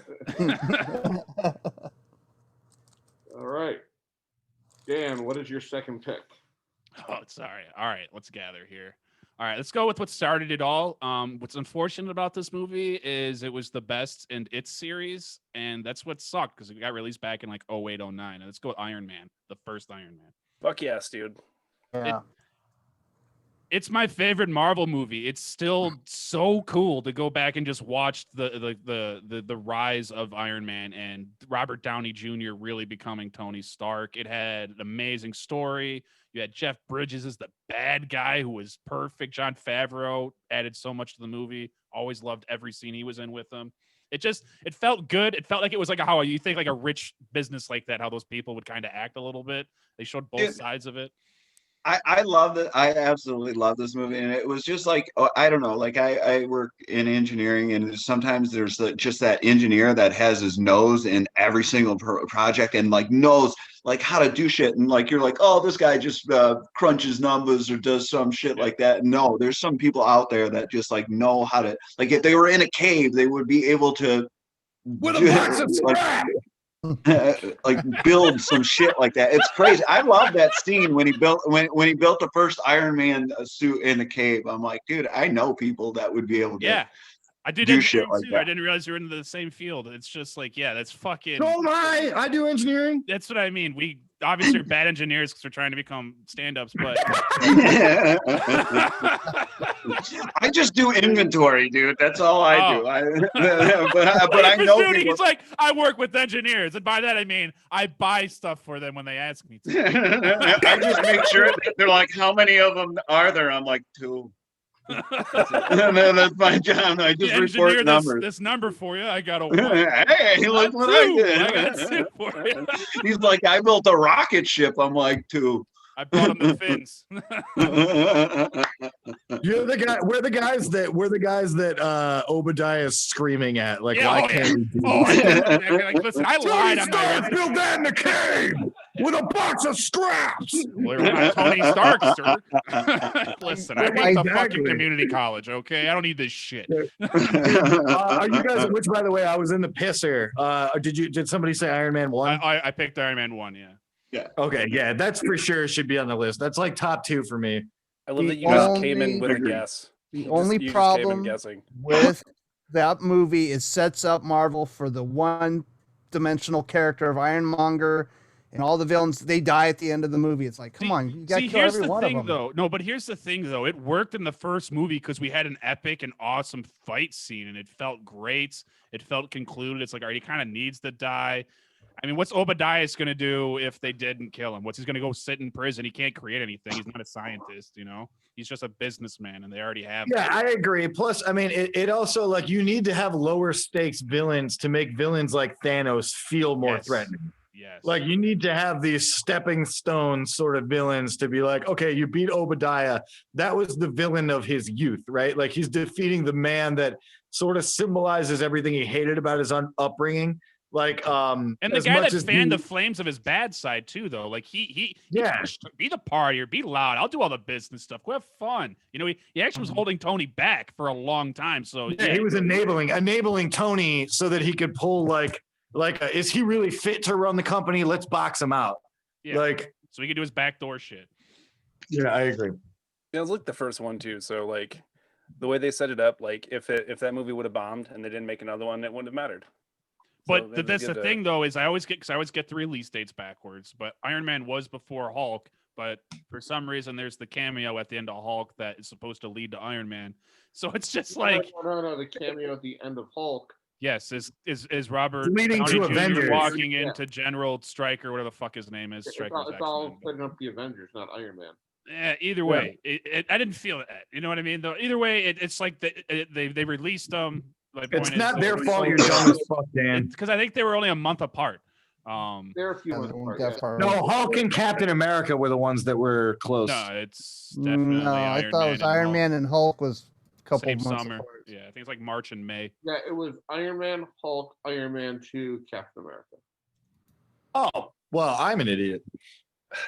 And that's the thing that sucks too, though, is that the next 2 Iron Man movies are some of the worst of the series of the Marvel Cinematic Universe, which sucks. Iron Man 3 certainly was. I think Iron Man 2 gets more shit than it deserves. I think that was a pretty Iron good Man movie. 2 came up so short because they set up such a great fucking character with Mickey Rourke, and they were able to survive fucking with Don Cheadle taking over for Yeah. War Machine. And, but dude, honestly, name? I think The guy Sam who plays Rockwell. I think Sam Rockwell was fucking great as this like try hard wannabe Tony Stark that's like so jealous Yeah, of him, Justin but also Hammer just was a can't cool help but character. respect him. Justin Hammer, yeah. he was actually the guy that was going to be Tony Stark until Robert Downey Jr. said he wanted the role, which is what a fun fact about the series. Oh, I did not know that. He was very close to being our Tony Stark instead of Robert Downey Jr. I would have been I fine think with Sam either. Rockwell's good in like most shit. I don't think I've seen a movie with him in it that wasn't fucking fantastic. Oh, I've seen plenty of shitty things he's been in, but Who, he's Sam not the Rockwell? reason it's shitty. Let's put it. Yeah, that that's way. what I'm saying. Like, he's always Sam good. Rockwell is a fantastic actor. I love Yes, Sam yes. Rockwell. But he's done some dog shit for months. Yeah, it's not his fault. So is Nicolas Cage, but he's still a great actor. Well, You know what I mean? hold Like, on. Nick Cage was a good actor at one time, and then I think he huffed some mescaline or something, and I don't know what happened after. They still had to pay Odie No, for I think- 99. Nick Cage is just phoning it in because he has to work so much that he doesn't give a fuck because he's in Well, crazy amounts of Nicolas debt. Cage. He doesn't have to Nicolas work that much. Cage- He's a Coppola. No, he Nicolas has- Cage he's has just not been the- cast as Nicolas Cage now. They're like, we got this perfect role. You're going to play this Nicolas Cage type of guy. And they're like, that's it. Yeah. Like, that's it, dude. But they set but with Avengers 2 though, like they set up Mickey Rourke as Whiplash was fucking awesome. Awesome, dude. Had a Excellent. And I legitimate job. love that he was bad like, he guy was like that a rivaled mixture. Tony Yeah, dude. Stark's intelligence, and he was also a fucking jacked in that movie. Yeah. And then they killed him off in like a 3-minute fight scene. It's like, what? Yeah. That fast? No, that was, yeah. That's what the ruined that dumb whole line- movie was the last 15 minutes. My biggest complaint about that movie is the fact that they take Iron Man, right? And Nick Fury, Nick Fury. Nick Cage is on That'd the be so man. great if Nick Cage was Nick Fury. So Nicolas Cage comes to his house, right? Nicolas Cage comes to his house and he goes, "Listen, Tony, we've got like all this stuff. We got all this fancy and you know, we just need you to, and I don't care how long it's going to take. If it takes hours, that's going to be fine. But we just need you to figure out, you know, this sort of like an element that's never been discovered, but maybe it has been. But if you could get on that, that'd be For some great." reason, I'd pay to watch that. That's so amazing. All right, Brett, now that we know we can do this, we're totally making a sketch about Nicolas Cage running. Dude, I could do any voice you want. But dude, what is it? Okay, so my biggest complaint about the movie is when they're talking about how he needs to make the element or whatever, and Nick Fury drops off a bunch of shit that his dad left him. And then he explains the whole thought process of the villain Ivan Vanko, right? Mhm. But it was so dumb because in Tony's upbringing, he's been like the most capitalist person ever between his dad and between Obadiah. And then they come in and then they're like, yeah, Vanko just wanted to use it for profits. And then they're like, so they sent him back to the USSR. And then it's like, what? Like the whole fucking Stark Industries Right. was about making. Right. We're publicly traded. It's all about the profits. Like, you get what I'm saying? Like, yeah, but but what I'm I'm saying agreeing is with the you. I'm dumb agreeing line. with you. Listen to me. Shut up. So listen, the dumb line. The dumb line was that he says Ivan Vanko got excommunicated. Listen, he got excommunicated from the company for wanting to use the arc reactor for profits. Why the fuck would the Stark family be against that? Exactly. Why the fuck would they be against making money? We're all agreeing with you. Like we've been agreeing with you the whole. Oh, you've my been- bad. I thought you were saying that's I why was we're wrong. laughing. It's like Yeah. we're in complete agreement here, Brett. It's because I'm he was gonna be honest, Russian. I'm on my phone. I can't hear everything right. My phone speaker sucks. He was so passionate defending himself. Yeah. You know, Brett. That, From I now on, felt like you I was. gotta answer everything in Nicolas Cage voice. That's all you gotta do. All right, listen, guys. I'm sorry I raised my voice. All right. Shut up. I'm continuing to make the point we all agree with. Man, it's Are like you on the rag? Dude, I am not gonna lie. I'm kind of on the rag. I just am feeling so. Eat some chocolate, dude. It happens when you have like a bunch of high energy comics that have been on a stage in months fucking on a podcast. Dude, we're going nuts, bro. We're going fucking nuts, man. Pay attention. Oh, speaking of which, Mr. Pizzuti, I hear you have a show coming up. the what? I hear you have a show coming up. Yeah. That Yeah, was I great. I'm just listening to my headphone to Brett like Tourette'sing away over there. You guys didn't know the sound coming through everybody's headsets. was Brett twitching. This is Nick Cage breaking out. That's what it is. It's not Tourette's. You just got an inner cage. Yeah, I heard at that show, Rob Schneider is supposed to be at that same show, so there's a good chance we may cross paths. Do you want what, me are you going to say a date or where we could find the show? The 29th. The 29th, dude. Oh, that show? You guys talking about the one for 28th? Ridley's? Yeah. Oh, yeah. Oh, I'm doing that one too. 28th? Yeah, 29th. Yeah. So Wait, Rob I'm on that is show the too. 29th or the 28th? supposedly The going to be there. I Was think it we're all on the that 20? show. What is the date on that? The That is 29th. I believe it's that Friday. Yeah, that's Yeah. Friday. Yeah, I think we're all on that show for the most Yeah, part. I think every comedian in the world in Detroit is on that show. There's one person Dude, that I'll wasn't fucking invited. And I'm punch very somebody. surprised. What do you say, Daniel? You didn't get invited? No, I said there's one person that wasn't invited. I am very surprised by that because he's one of the better comics in the state. It sucks that he's not on. I don't know who you're talking about. We'll talk about it after we're off the live. No, speak the drama to the people. No. I'm just fucking- don't do it. I'm We just want joking, live joking, drama? joking. No, let's not do that. Let's We not. have enough drama on this show. Yeah, there's Yeah, I'm All not. right, too much I'm drama joking. going on. I was just giving Daniel shit because he's bringing up gossip. Well, it's not gossip. It's been confirmed. It sucks, man. But yeah, I am a little I am a little busy bee. I do like to hear all the stuff going on. I'm not even gonna lie. Yeah, you Daniel's would. like You're the most probably gossipy throwing logs on the fire. Dude, like, there's just, nothing you know, I like more than somebody coming up like, you're not going to believe what I just heard. And I'm like, oh, shit. What did you just hear? I don't care. Oh, that's horrible. Oh, fuck, you did what? Oh, god damn, dude, what a slut.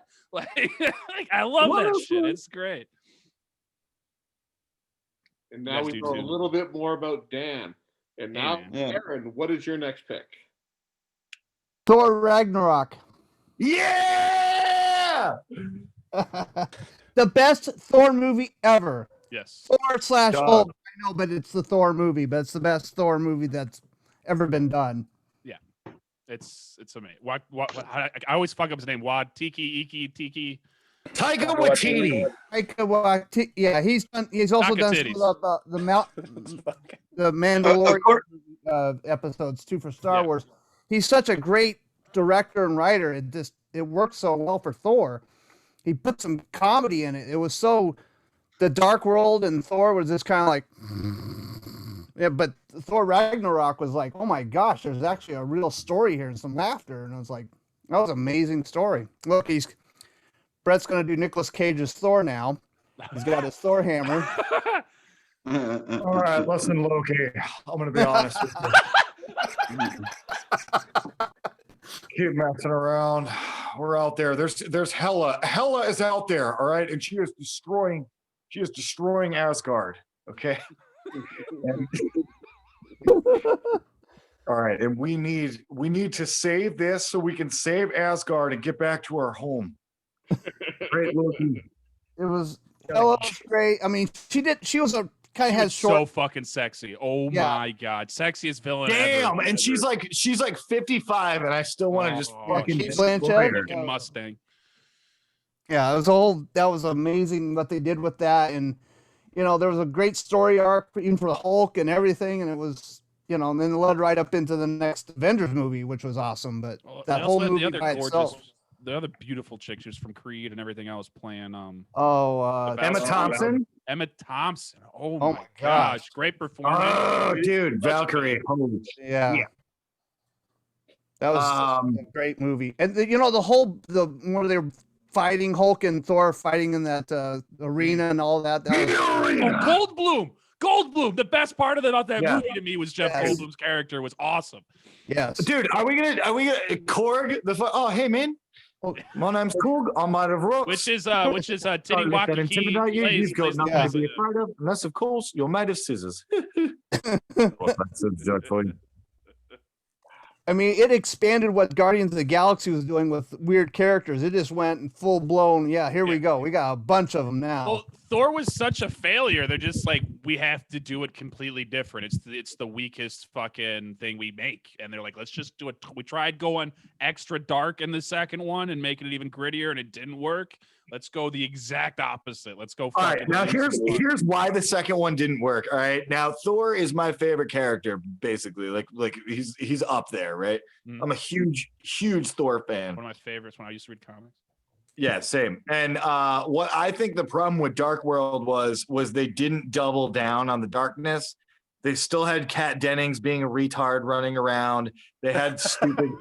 They had Natalie Portman just being like a clueless fucking idiot the whole time. Like, I don't know. They just like they tried to bring too much goofiness into a plot where it should have just been fucking dark. Like, it should have been medieval. It should have been evil. It should have been like it should have been a heavy metal movie. It should have been like, you know, all the imagery that you would imagine. You know what I mean? But the reason that Thor Ragnarok is so fucking great is because they actually let Thor fucking beat Thor, and then it has this whole like, and this was new to the movies, which was not in the comic books, but the whole concept of Thor not really needing the hammer, which I think was established in the comic books to a certain point with the Odin Force, was that he was special, that, you know, considered to other Asgardians and everything.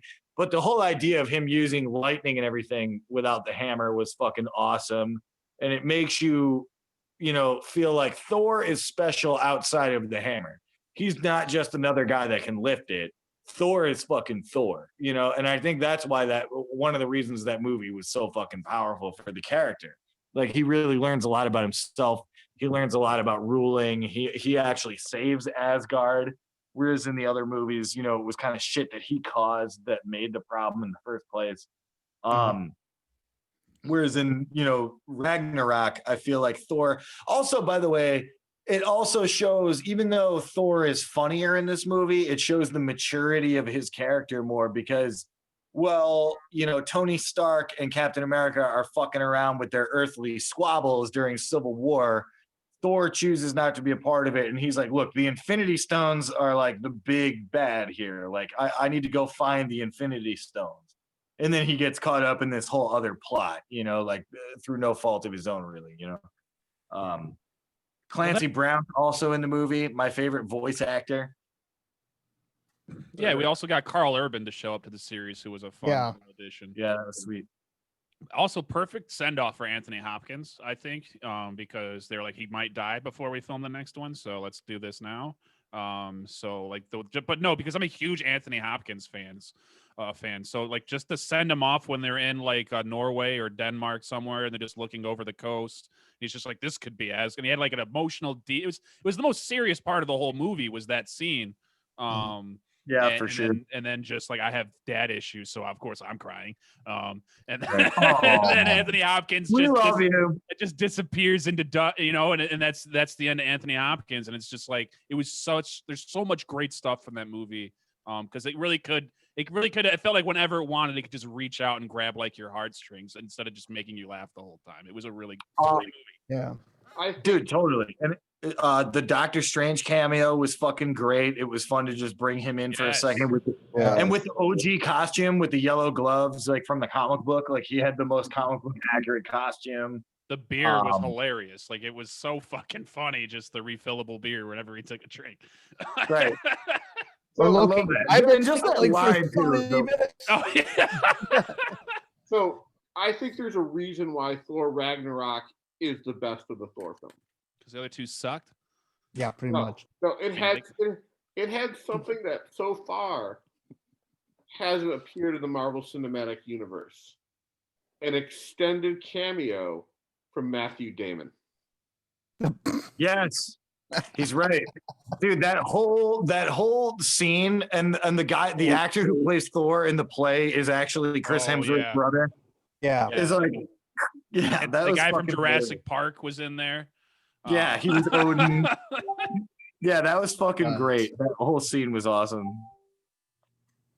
I would say what made that movie so great was they took so many different things. Like, when I was reading about the movie, when they were first talking about it coming out and stuff, I was like, you know, they've got aspects of like Planet Hulk and all these other things that they're trying to cram into one movie. So I was like, this is going to be a clusterfuck. This is going to be confusing and a fucking nightmare. And the way fucking it was directed and wrote, everything just blended together so well. It was fucking great. It was like from beginning to like end. It was entertaining as fuck. All right. I have a having a hypothetical seizure? for you. No, he really does have Tourette's. I wasn't kidding earlier. Oh, okay. Now I feel like a dickhead. Wait, was he talking about me? No, he's talking about Brett. Brett, you're one epileptic thing- too? No, he's got Tourette's. My hands Oh. shake. My Oh, hands shake. It's like my handshake from the epilepsy, so I thought like I Oh, literally right. have seizures. Now I feel like a double dick. yeah, fuck you, Dan. Fuck me. I didn't do anything. I'm just kidding. I think Don't apologize for things. Fred said retarded earlier. Come Yeah, on. I was like, listen, Perry, don't worry about these two retarded bastards. You're fine. Fucking weak genetics over here. Yeah, Daniel, Don't show any blinking. I think another thing to Ragnarok's credit is that they even took bit characters like Korg, who in the comic books, like in Planet Hulk, like nobody would ever know Korg, and now Korg is like one of the best comic reliefs in the whole series. Now, also one thing hypothetically I can't wait to see is when they do bring the Fantastic Four into the MCU. I want the Thing to have a conversation with Korg, and I want it to be Patrick Warburton playing the Thing. No. Oh, you don't think Patrick Ever going to touch Warburton? Fantastic Four again? He's too old. Patrick Warburton is too old to play a CG rock monster. No, because Tough one there.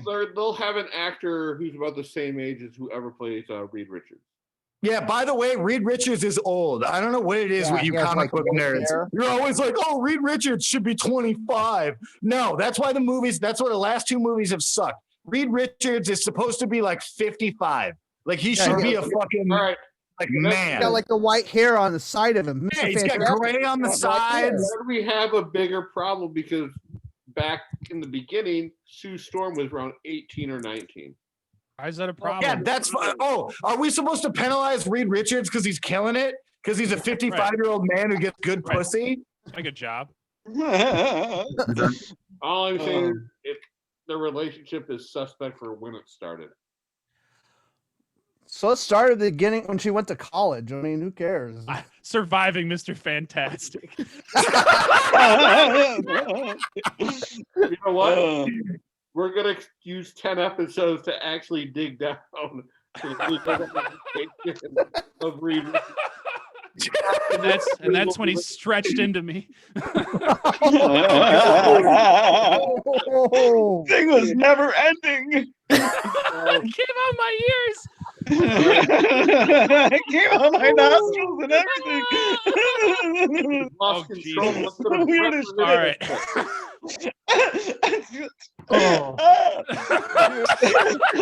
He was touching me everywhere. I was in his bubble. Not as good of a soundtrack on that one, unfortunately. Right. You ever feel like someone has morphed into you?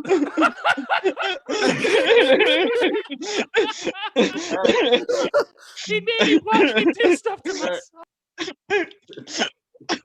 Brett, what is your next pick?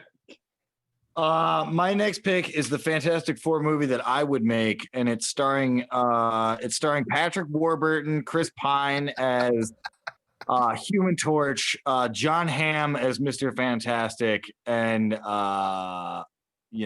Sue Storm, probably Charlize Theron. Wait, did we skip some people? Are we back to Brett already? No, because Aaron was last. Yeah, I picked Thor.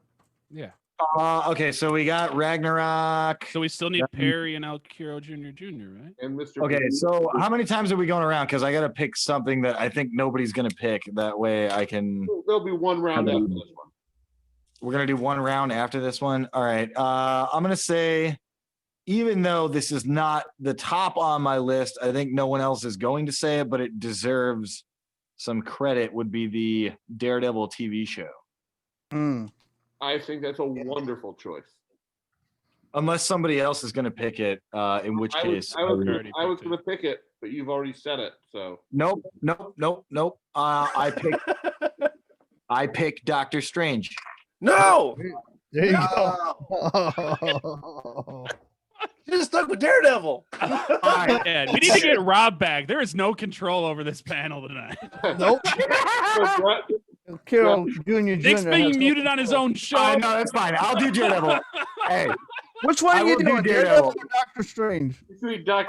I'll pick, because I don't want to be a dick. I will pick Daredevil. No. I wrote it down in the book. You are already a Doctor Strange. No, it's all right. Damn it. It's fine. Okay. All right, now here's why I picked Doctor Strange. Okay, and this is why I think as we're moving on, I know that there's other movies that are going to get picked, but Doctor Strange needs credit because it was a very good standalone movie that even late in the MCU, it was like you took a B-list character that I loved as a kid. Like, so, you know, even Iron Man growing up, I never thought there would be an Iron Man movie, right? Like, so as I was growing up, it was like there was Batman, Superman, Spider-Man, and they were like the only superheroes that would ever get movies, right? When you're a kid, like that's what you're thinking. Now, Iron Man gets made, and it's like Iron Man was kind of B-list to the mainstream population. And that movie exploded, you know what I mean? And made a B-list character who among comic book fans was an A-list character. But basically a B-list character turned him into a household name. Now, Doctor Strange was like a C-list character by comparison, right? Nobody knew Doctor fucking Strange.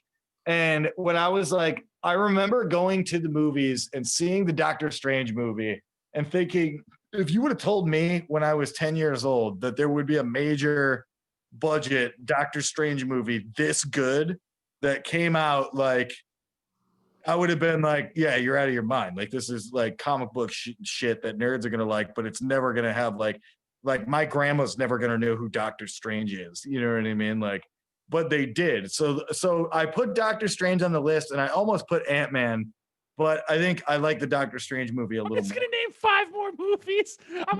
He's just going to name all the ones he wants to have. No. I put Doctor Strange on the list in lieu of Ant-Man.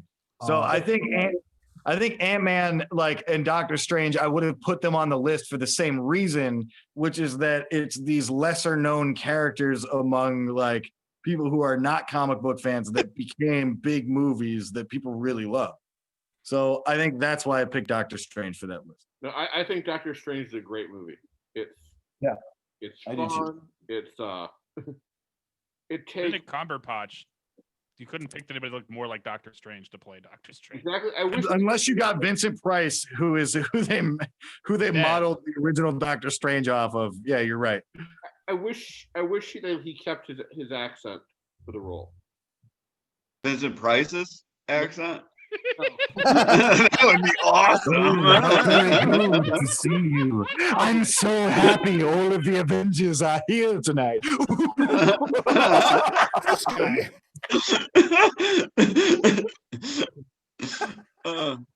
Brett, you have just become panelist of the year. Well, thank you. You can have me back anytime. I'll It's do a the bunch of first voices. month. Let's not get carried away with it. Well, yeah, pump the brakes. Look, he can do Nick Cage. He can do Vincent Price. Are you wearing a Oh, sword I can do shirt? a lot of them. What is that? Are you wearing a sword shirt? Yeah, dude, I fucking love the sword. Oh my god, I fucking love this guy. Who is this? Who's saying that? Oh, it's me. Oh, my man. Nobody wanted dude, to I admit fucking to love it the there. Sword. Sword's like one of my favorite bands, dude. Look at this. Oh, fucking A. Yeah. They're fucking dope. Probably one of the best shows I've seen live in like a minute. Sorry, Dude, for real. I just took off. I I got this thing. threw it off the rails. I'm sorry, guys. Get in there, Perry. We've been doing it all night, man. I'm liking the energy. I just got real excited dude. about that shirt. Check that out. Oh, it's dope. That's real dope. Fucking nice. Yeah, Just that got was when they anime played. shit on That my was when walls. they played at the Blind Pig. I think last time I saw him was at what's the pinball place in Lansing? The Pyramid Scheme. That shit was fucking. Oh yeah, dude. real dope. Pyramid Scheme's the shit, dude. That's a good place to see him too. Fucking A, man. I know what is it? Kyle Shutt, the guitarist. I met him on his solo tour. We got When he like, was hammered. performing for Doctor Strange, the musical.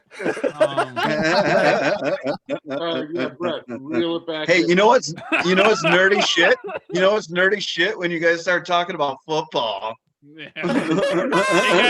Hey guys, you remember this band that like nobody knows but us two people?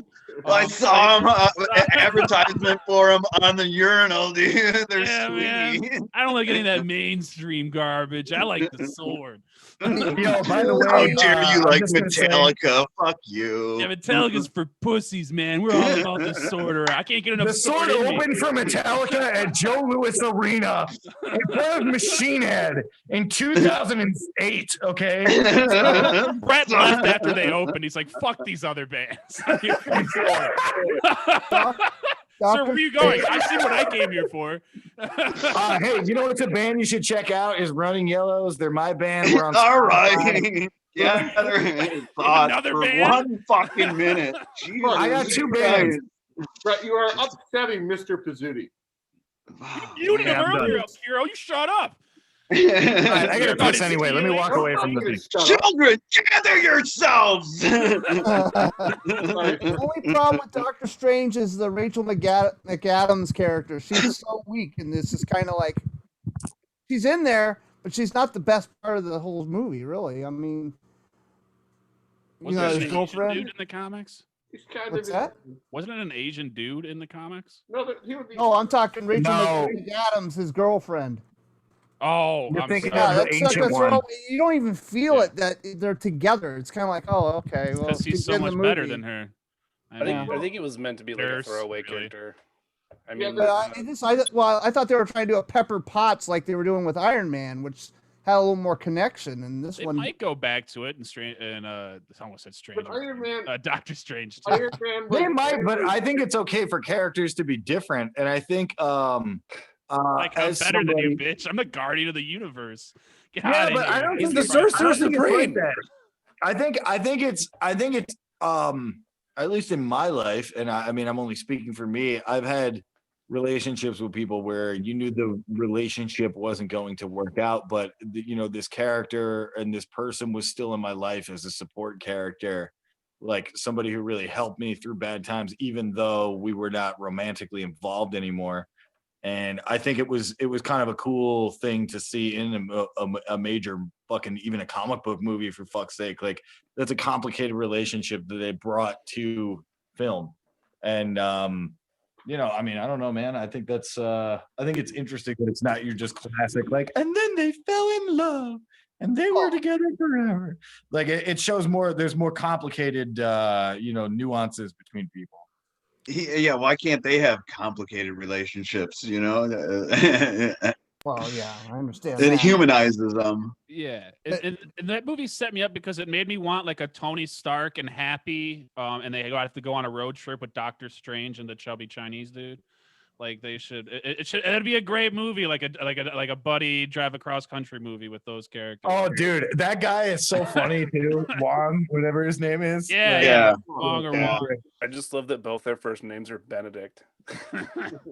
Are they really? Yeah, it's Benedict Wong and Benedict Cumberbatch. Yes. What are you fucking saying? The That is only way to do ridiculous. this movie is her first name's got to be Benedict. Okay, all right. Shit. That's why Rachel Her McAdams first name's is out. Eggs. no, I think Doctor Strange should be on the list because it's again a bold pick for Marvel to do, and one that could have failed badly. And it was a standalone where they didn't establish him in another movie first. They were just like, here's Doctor Strange. Like, He was get used to it, bitch. He was mentioned in Winter Soldier. Yeah, Yes. no, yeah, Briefly. but that's not introduction. It was dude. on a You can't just screen. be like, you can't be like, oh, Stephen Strange. Like, they just threw a random name out, right? Like, they could have said anything, right? Yeah, Like- Phil Strange. Yeah. I mean, Captain America wasn't in another film before his first appearance. See, now What is that that? would have been cool. That if like in like one of the movies when there was a guy being worked on or something, they could. Oh, Doctor Strange is like the one working on him. That would have been a funny little thing. I'm like 100% sure there was like a live action Captain America like back in the day, and it was just so shitty that they're like throwing smoke over it, so like no one knows it exists. Oh yeah. There were two. There was a made-for-TV one, Yeah. and then there When was Captain America throws his mighty no, shield. this is a Lord. live-action one for the people who did the live-action Spider-Man show. They were both the worst. I mean, you see Captain America throw a shield, and it took 20 seconds to watch the shield fly, and then come back and hit the person. It's like, oh, come on. It was the accuracy, 70s. not What do you power. want from that? I was in the 70s. Peter Parker was throwing a big giant rope web on everybody. Yeah. Was it moving slow, or were you just on acid? Let's be I was about 8, so I'm pretty sure I wasn't on acid. started young. Holy crap! Was it more of a coke guy when you were a kid, or No. All right. No, I lost it on this one. I lost control. A long time ago. Lost total control of this. No, Doctor Strange, wonderful pick. Brett's gone. Perry, what is your next choice? Let's say fucking Ant-Man since he stole my pick. yeah, Ant-Man's amazing. It's way better. It's one of the best. Paul Rudd's fucking awesome. Sorry, Perry. Continue. No, you're fine. No, it was a great fucking movie. I mean, Ant-Man doesn't get a whole lot of love. I mean, there was like a shitty cartoon in like the 90s where he was like the lead of the Avengers, but that fucking whole cartoon was a fucking train wreck. So it was cool to see. It was a bad fucking cartoon. So like giving Ant-Man his own movie and stuff to introduce him was real fucking cool, and it was funny. It was just like I think it was like a comedy heist movie, right? Is that what you would categorize that as? Yeah. Yeah, that sounds accurate. Superhero heist movie. The whole Yellow Jacket thing was a weird choice as a villain, because I feel like isn't Yellow Jacket like another one of his aliases? So like in the comic, it was one of Hank Pym's other identities. Basically, Yeah. something that took over after he had a mental breakdown. I gotcha. Yeah, it was a good fucking movie. It was a lot of fun. I forgot how much I liked Michael Douglas. I was like, oh my god, I actually used to really like Michael Douglas. I miss him. Like he was so good in that movie. And they actually spent the CGI to make him look young in that movie too. Yeah, at the beginning. Just incredible casting all around, and Scott Lang's crew was just top notch. One of the few times I love Michael Pena, by the way. Like I do not like Michael Pena that much, but he's perfect in Ant-Man. I really enjoyed his character. It was a funny, quick way to just synapse everything going on to catch everybody up constantly. With described things. It was a really well thought out and well written character they added to that movie. Yeah, and it was fun. That's the biggest thing. Like some of the Marvel movies, I just feel like they're dark and they're just getting you along to the next plot until the next Avengers movie. Like, what was it? The first one when he had the special agent assigned to him, or was that the second movie? That was the second one. Yeah. Okay. The first one is when Michael Douglas sends him into the Avengers. Yeah. He fights Falcon. Okay. He fights Falcon. Yeah. Yeah. Oh, the fight scene at the end of that movie as well was just amazing piece of art. Like it didn't work all together. The way they had Thomas the Train and they made it all dramatic, and then it's just like, oh yeah, that's right. It's just a little plastic train. It's nothing, and it just like falls over once it hits. So like stupid little stuff like that. It was also it was an adult movie, but like my kid was watching it with me, my little kid. So it's just like it rode that line perfectly too, which was great. I think they did a really good job of making it seem like a big movie. After they had all these other big movies come out, they push out Ant-Man. So you're like, oh, how's this gonna like stand up to everything else? Yeah. And I feel like the way like him shrinking and like like you said, like Thomas the Train, the fight sequences. I mean, it really made it like a big movie for what it was. The jumping through the door, a simple scene like that was a 5-minute scene, and they made it hilarious 5 minutes. Like for like that's a $0 budget basically right there. Just run to this door and make it funny. And I think there's so much good stuff like that in that movie. It's so great. No, it is. But it's also one that some people hate for some reason. Who? You mean Give me their hate names. movie?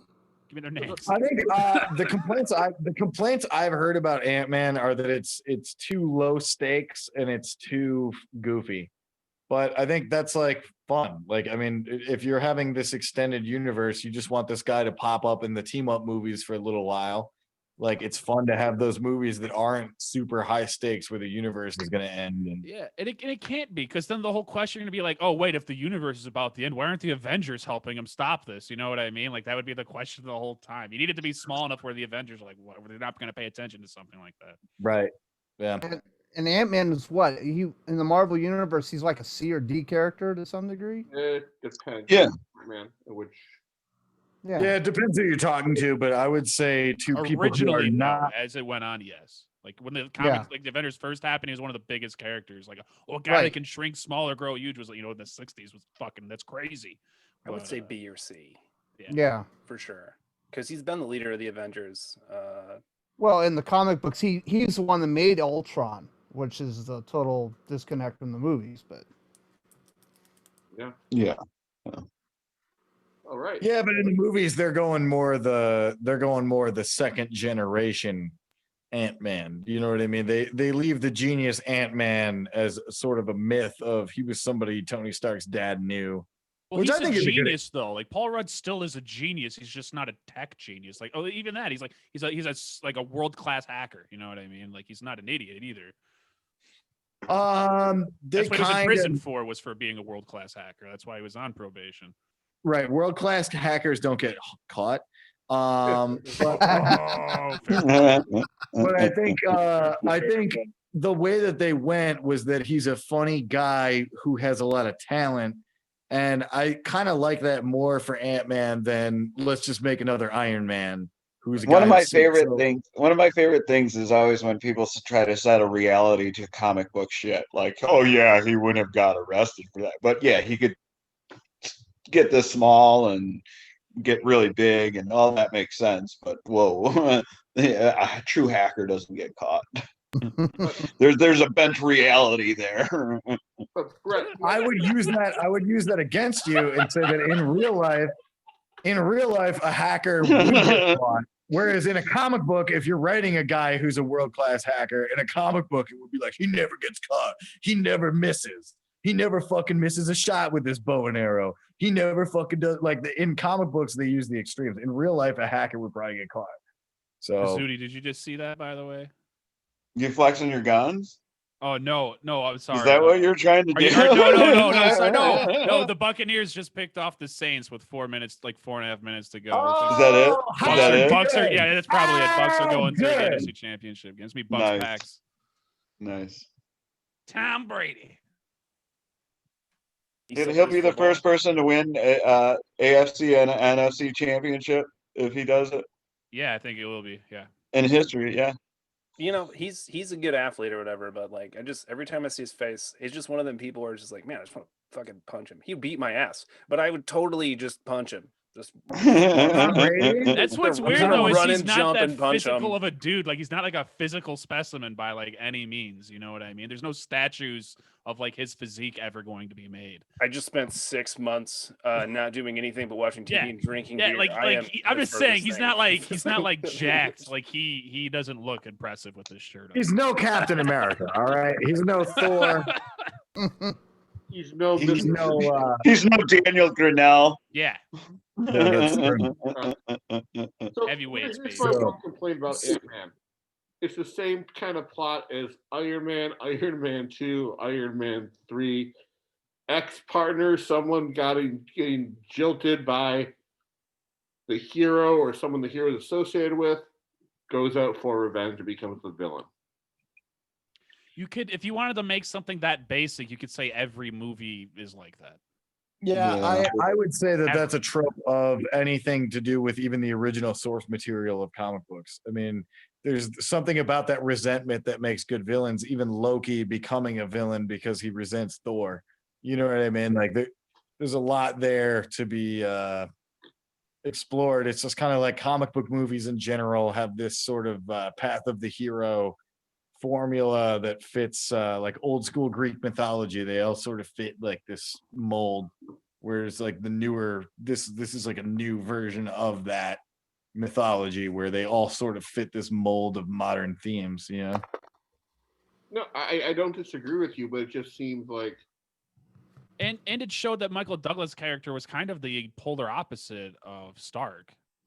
Whereas Stark, helped the military out, created weapons for the military, profited from creating weapons. Michael Douglas didn't want his stuff being turned into a weapon, and he walked away. No, you're right. Sounds a lot like Sounds like that line in Iron Man 2 was stupid. All right. Sounds like a lot like the Lion King. All right, Mr. Pizzuti, what is your next pick? Oh, you guys really left me with nothing really here much. I guess I'm left with what? Fun. Blade? Blade Not doesn't MCU.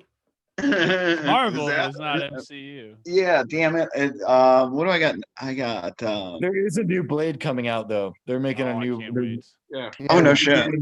Yeah, I know. They're making Blade. I'm hoping that Gonna be Werewolf by Night's Mahershala gonna be. Ali gonna be him. Yeah, he's gonna. Yeah. Yeah, Herschel. Ross. Yeah, so that's gonna be tight as fuck. I'm hoping we get to see Werewolf by Night in there at some point. Oh hell yeah. A boy can dream. And we're getting All right. Well, yeah, I'll go with Guardians of the Galaxy 2. Once again, it was just what a horrible movie. Rob's always talking shit. That was a good flick. That was an awesome flick. No, it was a terrible movie. You're a dick. All right, let Nick tell his piece. Yeah. Let's hear this. Let's like hear taking it on apart. why this is. Why was it bad? Look, I'm sorry to disagree with you, boss. It was basically the same. Every beat was the same from the first film. Wrong. No. Because all music's off like 3 fucking different strokes. How many different songs could you make? God damn.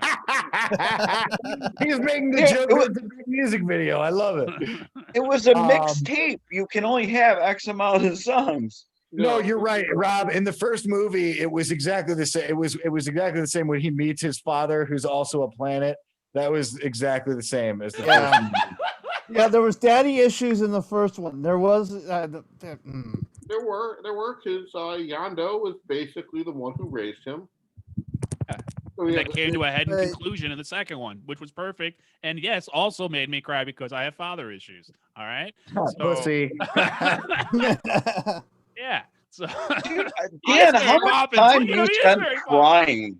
You must spend a lot of time crying. Oh, dude, It's I a cry a play lot too. for a dude. Like, it's not good. Like, I can't watch a lot of movies. Daniel, I want to hold you. Dude, it's weird. I'm so angry all the time, but I can just, a good cry is always right around the corner, Bro, can relate. Can relate. All I gotta say is Kurt Russell. Yeah. That's it. That's it. Yeah. That's it. Yeah, I don't give a shit. Kurt Russell. Sexy dude. Kurt still. Russell. Dude, that was the only movie to feature a Mustang too, I think. I don't know. What? I don't know about that. Weren't they driving that Pinto-based Mustang in the scene when it was like that 70s, What's it that? like it was what they called the Mustang 2, which was basically like a Mustang styling on a Pinto. And then he's driving that. Wasn't that what he was driving? I think Some, so. like, it was either like a Mustang 2 or it was like some like 70s Mustang with the big round. It was an old Mustang, but I thought it was one of the old classic Mustangs you'd seen like hundreds of times in movies. No, this is like a. It's a Then King look at that. Cobra. It's a King Cobra 2. Ford Mustang King Cobra 2. So yeah, There you all go. right. No, I don't know. Oh, continue El Quiero Jr. on how that's exactly the same again. I think you have many good points that say it's completely different, but You know what? I don't know right now. was it because they both ended with dance battles? Oh wait, that was only one of them. Oh! I'm just gonna go silent for a few minutes. Well, That's his Ended- I ended lost. with- Yes. Hey Dan, how hard did you cry when you thought Groot died? oh, I didn't care about that. Yeah, I didn't No? care about Groot. No, it's I only cared- stuff that can get to my emotional trauma. So like When panic Yondu- issues when and I don't give a shit about trees. yeah, fuck these trees, dude. Save the It says earth. Fuck bonfire that week. shit. But they made you care more about Yondu, and then he dies. That was the shit. Yep. I'm telling you. Yeah, he was very.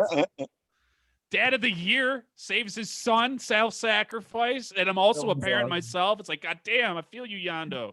Mm-hmm. Yeah. I did not like it. I did No. not like it. But that's just me.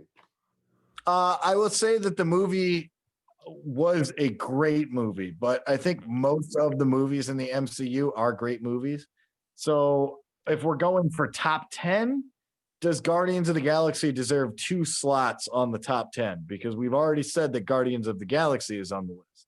It does not. So I think it does. I don't know. I think so. Volume 2 is fucking amazing. Yeah. I don't know what else you could throw. I mean, I'm interested to see what else is thrown out there. Let's say that. How about that? I mean, that's just. I don't know. What else? What else you guys got? I'm interested to see everybody else's list. Let's say.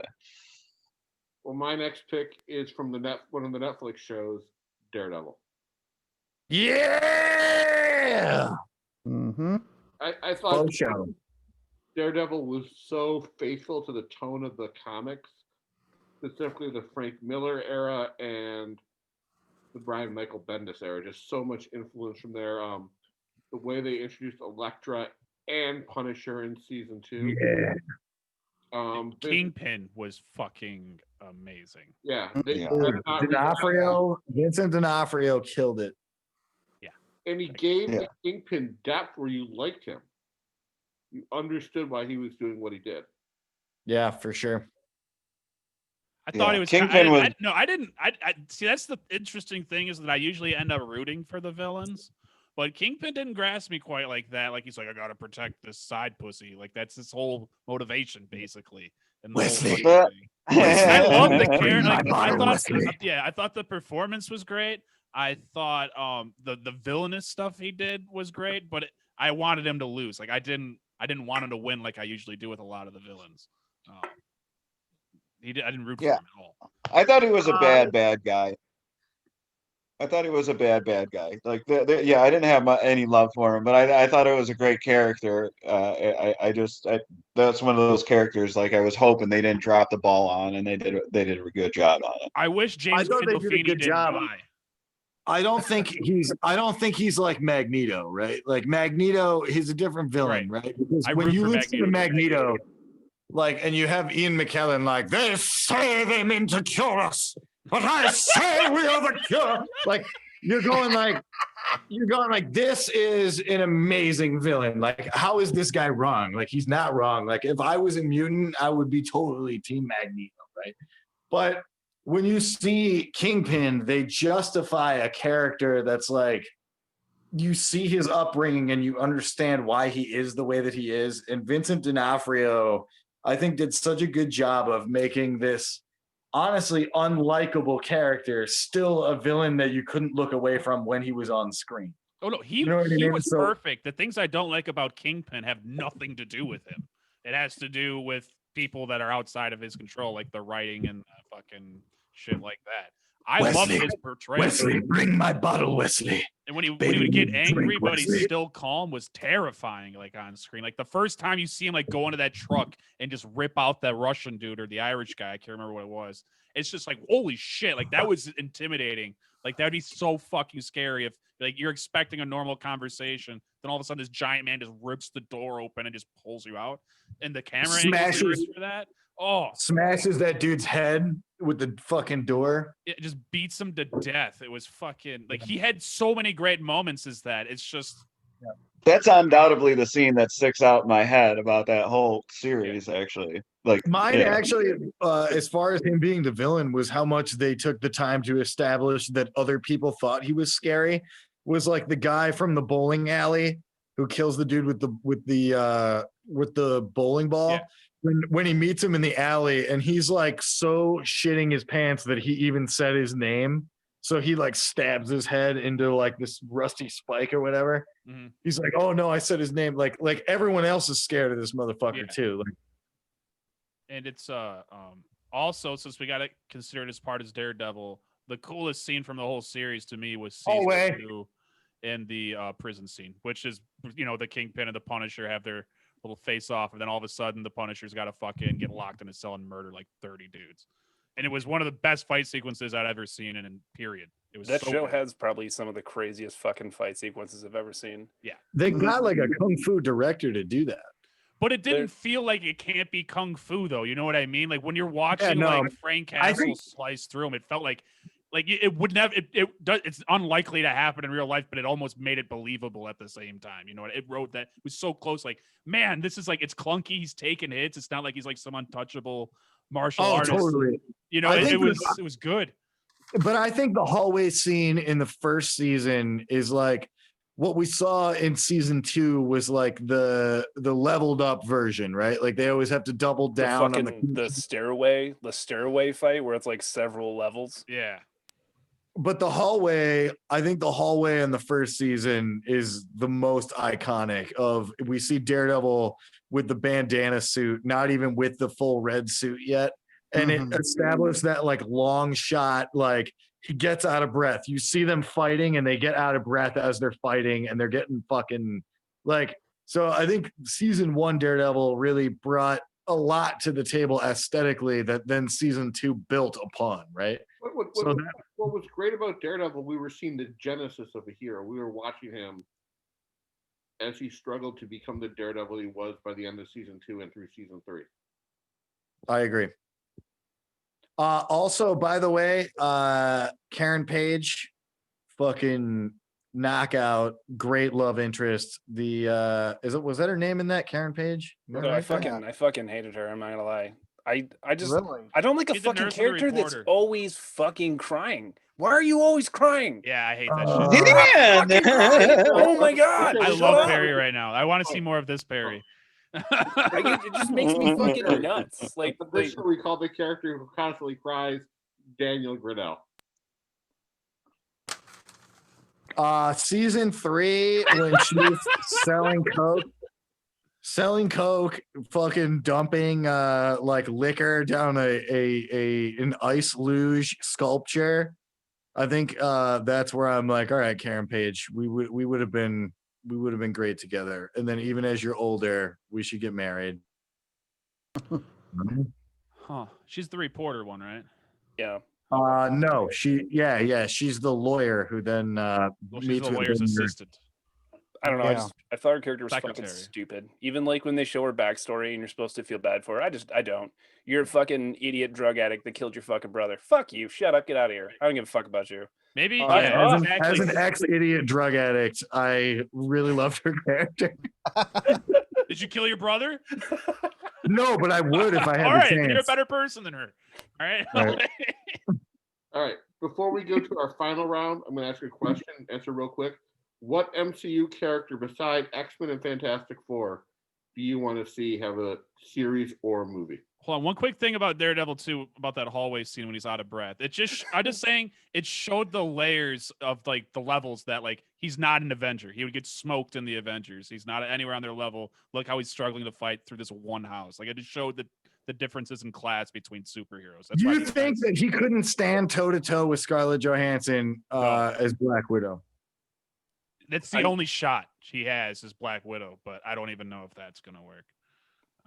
Because Well, I mean, You said any Avenger. You don't think she could you don't think Daredevil could fist fight Hawkeye? Hawkeye, maybe, but he's not fucking up when Hawkeye goes dark and becomes the Ronin. Yeah, Ronin's fucking up Daredevil every time. Yeah. So before we do our final round, what MCU character besides Fantastic Four and X-Men do you want to see have a series or a movie? Daniel Grinnell, you are first. Besides X-Men? Yeah, because that's going to happen no matter what. Shit. I got one for you. Go ahead. wanted me Jump to on me, think? Brett. Jump on, Brett. All right, I was going to say because he wants a minute to think. I don't know that I would necessarily want to stand alone from this character, but one character that I really, really want to see in the movies is Beta Ray Bill. And he's for those of you that don't know, he's a Thor character that he's Thor's adversary at the beginning of the movie because he fights Thor for the hammer. Odin chooses him to be like kind of, because he beats Thor in a fight to the death. There's like a whole thing with Beta Ray Bill, but it turns out he's a good guy, and then he becomes one of Thor's best friends. And every time I read a comic book with Beta Ray Bill, I always hear Keith David's voice as the voice of Beta Ray Bill. And I really want a movie with Beta Ray Bill in it where him and Thor have like a buddy cop dynamic and like they cast Keith David as the voice of Beta Ray Bill. I thought I heard he's going to be in the fourth one. He was he's referenced in Ragnarok. He's on like the outside of the arena. Yeah. But for standalone movie, I would say Swamp Thing because my dad grew up across the street from Lenny Wayne. Okay. All right. Aaron, what about you? Boy, standalone movie. They already tried doing it a couple times, but I'm gonna go with Ghost Rider and say not Nick Cage. Come on, look, the problem with that movie was not Nick Cage, all right? The problem with that movie was the art direction. The problem with that movie was the writing. The problem with that movie Both movies. is everything but. Oh, there was two. There's two movies, and they had the guy they had the directors that did what was that? Jonah Hex. They had those two do the cheapest version of Spirits of Vengeance, although they had the creepiest version of Ghost Rider. I think under good tutelage and direction, they could actually make it a horror movie out of it, a series, and be They great. need to do the Ghost Rider what Todd McFarlane's doing to Spawn right now. Just make it a horror movie. Mm-hmm. I'm so excited for. I heard that Ghost Rider is going to have an appearance in the Blade series. That they're trying to make these Blade movies in the MCU. They're trying to make them an offshoot that is scarier than the MCU. That will have separate villains, is what I heard from the. There was talk about something about Ghost Rider showing maybe up in Doctor Strange. Whatever the I did hear about a cameo coming up. Multiverse of Madness or whatever. The next Doctor Strange movie, I have read articles talking that Ghost Rider's a rumored cameo. Yeah. So, but I think if they could actually get their stuff together and now it's out of Sony's hands, I think they have a chance. How much must it suck to be Sony? Like in the early 2000s, you thought you're like, all right, listen, we're gonna keep X-Men and Spider-Man, and they can fucking have the other garbage. And then Marvel starts making fucking Iron Man and all these B-listers fucking hits, and Sony's like, God damn it, we fucking suck again. So, and how many characters do they have under that license of Spider-Man? 900. Yeah. But didn't AT&T or some shit just buy everything? No, they own Warner Brothers. All right, okay. Get off topic. Mr. Pizzuti, what Marvel character would you like to see in a movie or TV show that is not X-Men or Fantastic Four? Well, I think it sucks that Fantastic Four can't be on there because it's coming out. They've already announced it. They did? I thought they announced they're not touching it. Well, and I guess Blade has already been confirmed. Yes, that's a confirmed kill as well. Oh man, shit! I got nothing. I got nothing on this one. I'll be honest with you. I think everything has been done that I wanted to see, and I'm just dying for a good Fantastic Four. Okay, Perry. Well, I know they just announced Moon Knight as like a series, which is cool because I've always wanted to see. I like the street level heroes, so I guess I can't use that one. Can I use Dr. Doom? I know he's not technically in the Fantastic Four. Yeah, right. Yeah, I'm with you on that one, dude. His own series, comic book series. Why not? As much as like he was like the best part of like the Fantastic Four movies, they've never really done him good. I think they're just because he's the best part doesn't mean he wasn't good. I want to see a good fucking Dr. Doom movie. He's like hands down my favorite Marvel villain. He's fucked everybody up. Amen. He's even been Iron Man at one point. Yes. Motherfucker is the shit. I want to see him justice. I want to see Doom. I want to see Doom done in a way where I want, first off, the same actor they cast to play Jaime Lannister in Game of Thrones. I want him to play Doom because he's German in real life or something, or Dutch, so he would have a weird accent that he could use. And I think he's likable. And here's the way I want to see Doom done. I want them, now that Iron Man is dead, I want them to legitimately make Dr. Doom the evil Iron Man. Like, we saw what happens the Invincible when Iron that Man, genius is a good guy. What did you say? There's like a universe where he becomes Iron Man. It's like the Invincible Iron Man or something like that. Gotta look right. what makes Doom interesting is he's a world leader. Right. He's the Sokovia. Just have him take over like a thug. Have him, because in the MCU, Sokovia is a shithole right now. Yeah, have him shithole fucking country. come in with machine guns and take over Sokovia. Plus, he's a scientist. yeah. Yeah, because there's none of those in the MCU right now. All right, Yeah. Dan Grinnell, what is your quick pick? Saying he's a world leader. Honestly, out of like Evil individual- Tony Stark. Make him evil Tony Stark. And I want the Doom suit. I want the Doom suit to be like an Iron Man suit with a cloak. All right, Brett, we're trying to get through this quick. Dan, what is yours? Yeah, Brett, stop contributing good stuff. All right. I'm No, gonna show you my action I'm figures sorry. right here. I get it. El Quiero Jr. But no, we've talked pretty much about everybody I want to see. So I just, you know what I want to see? I want to see Gambit actually show up and be cool. Hell yeah. We got Yeah, a glimpse of no him in shit. Wolverine, and honestly, that's the best version of Gambit we've ever had in a movie, because I think it's the only version of Gambit we've ever had in a fucking movie. They keep rumoring this one with Channing Tatum, and it's like, I don't want to fucking see Channing Tatum. And I like Channing Tatum, but I don't want to see him play Gambit. I want some nobody from fucking Cast me. I'll be like Sumo Flare. Let me play this card. I'll throw you this card. I do. I just want to see. I want to see a good Gambit movie where they're the four horsemen of the fucking apocalypse and all that shit, and the deep, like, Mr. Sinister fucking storyline. Like, I want to see a good fucking deep dive on some of the good X-Men characters like that. I'm with you on this one. I think Gambit deserves some good shit.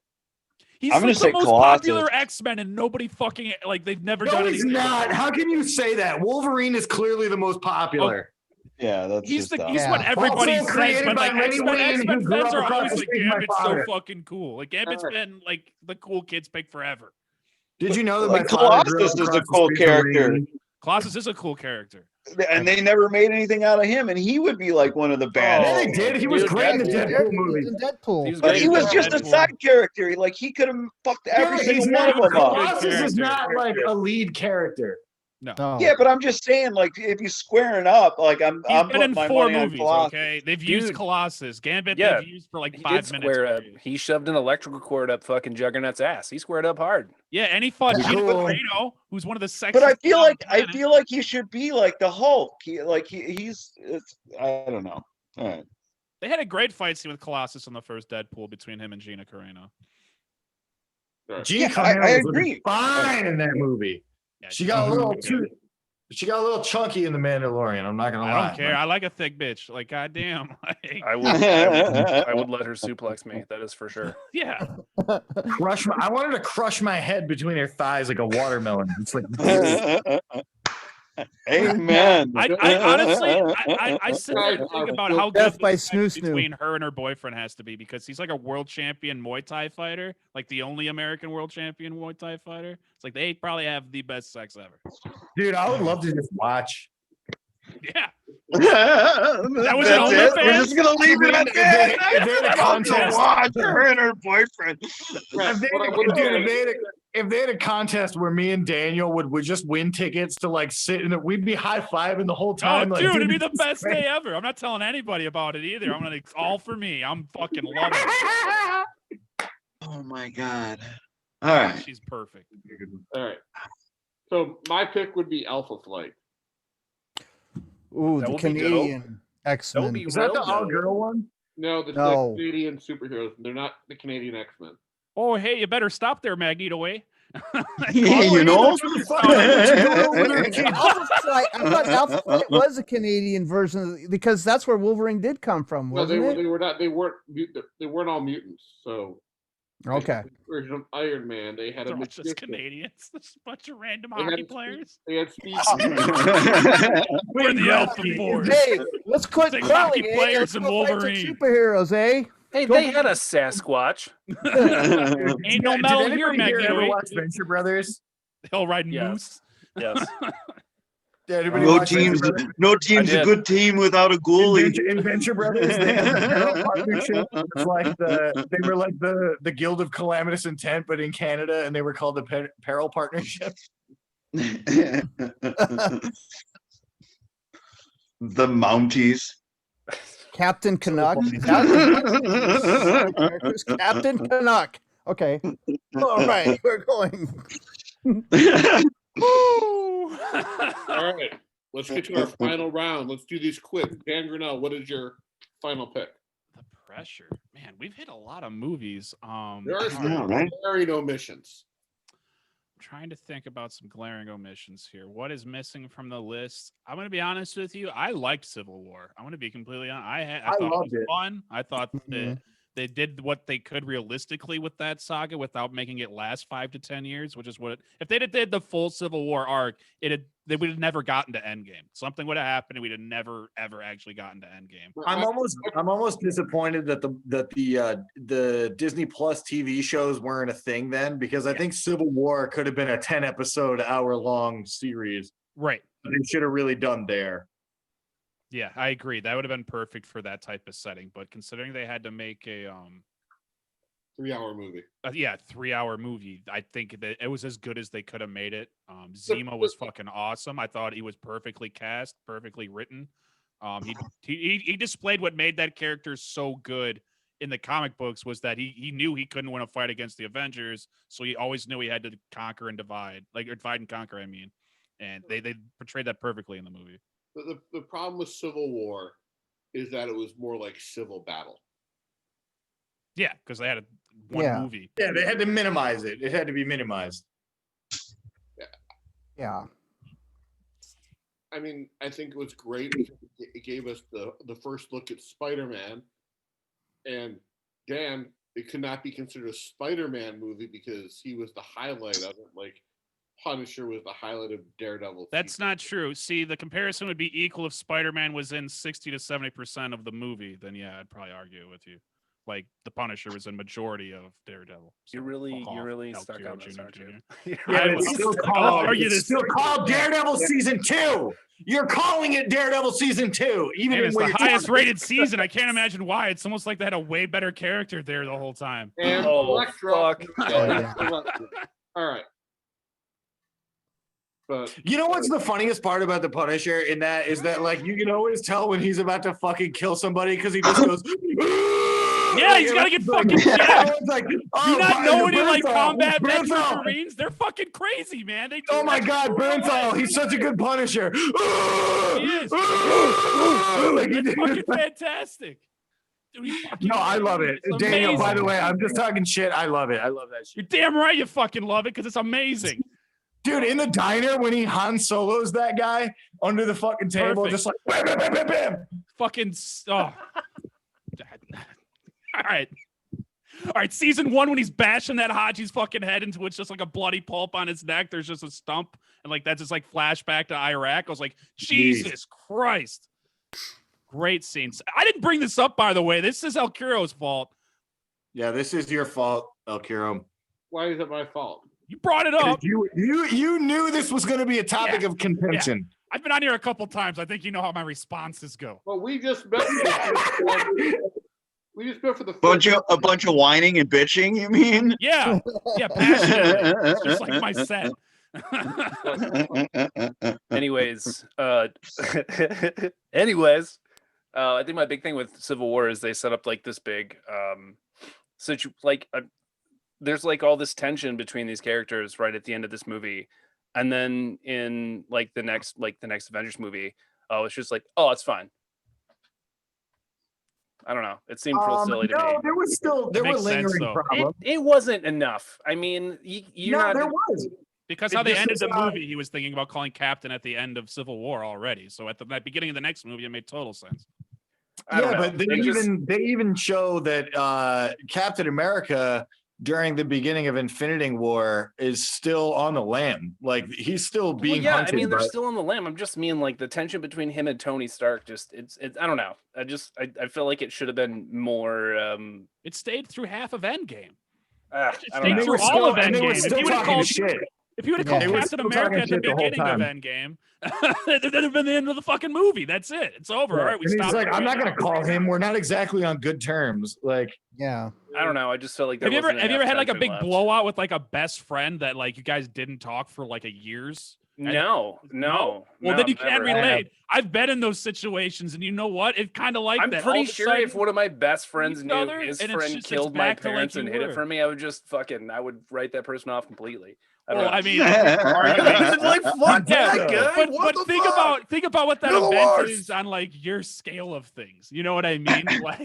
like your life's not that exciting to Iron Man. It's like, yeah, this guy I know, his buddy killed my parents, but you know, I created a robot that almost ended the world. We have to I've done stop a lot of Thanos. things. So it's like, yeah, I get it. And it wasn't Bucky's fault. He was under Russian control. He's a logical person. I love that Ant-Man just gets house arrest. Like, what the fuck is that? What? No. He had no prior. They don't just give fucking people that They commit should put him in treason Gitmo. house arrest. No, you know what? Ant-Man had a bunch of priors, though. He should have been in jail for life. Yeah, that's Yeah, definitely he should've third been strike. I want to see forever. Black Panther get away with that. I want to see Black Panther could do the same thing and not have to go to jail. Uncalled for. Accurate. Uncalled for. That's so accurate. Look,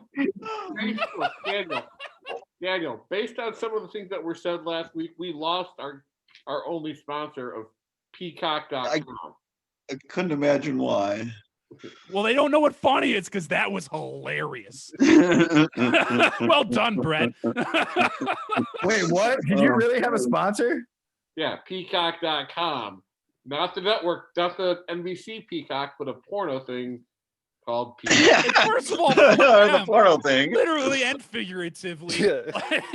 Oh no, we lost the Oh. tits. He told a Jewish Oh. joke.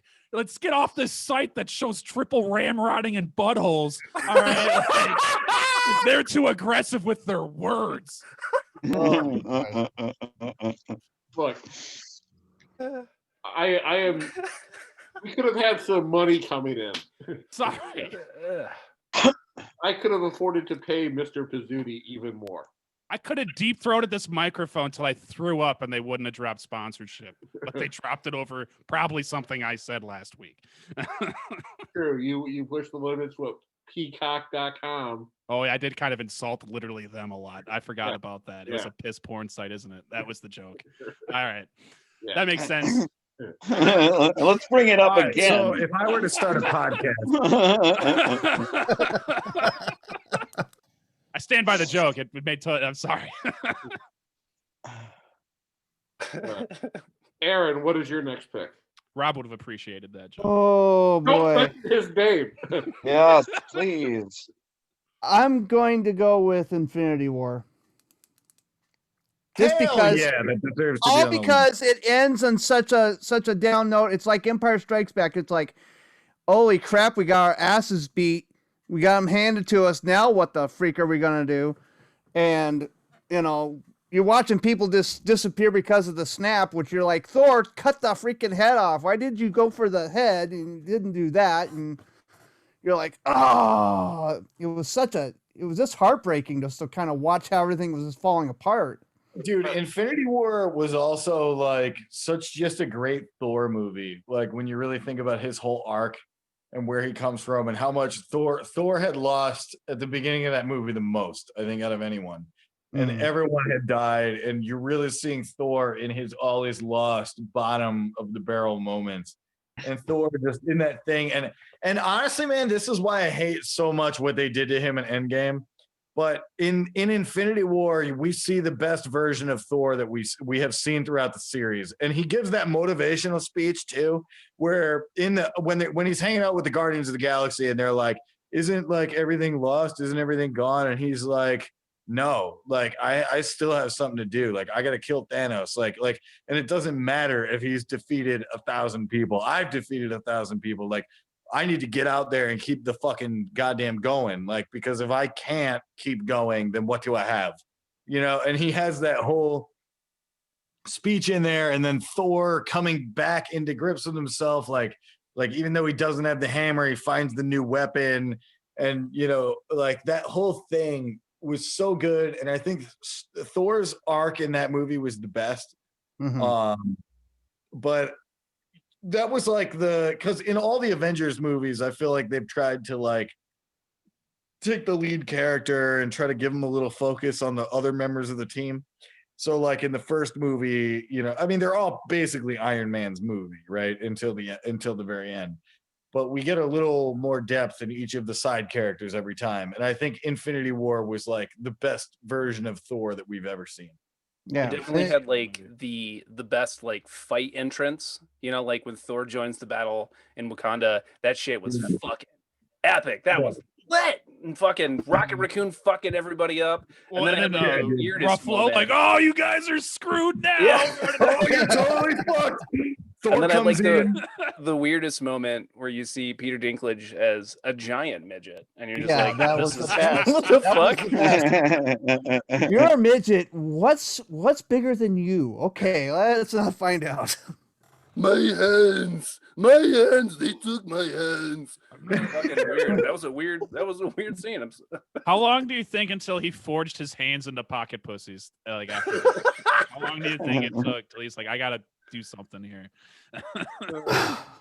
But I mean that whole movie was just, you know, you're watching everybody go, I got you, and watch everybody just disappear, and Ash, you're like, okay, which ones are you really going to get rid of, and which ones are going to stick around? That honestly, that's my biggest complaint about the whole movie is they killed off every single new character, and it's like, all right, well, obviously they're bringing them all back because they all have movies coming out next year. You know, so it's like they should have mixed it up a bit. They killed off every single second generation Avenger. Yeah, but I thought that was necessary because if you're going to make a movie like Endgame, and I think they should have stuck to it more. Well, no, that's what I mean, though, is like they were setting up one last ride with the old crew before we're out of here. Which is another reason why I'm pissed that they made Thor a fat fucking funny slob.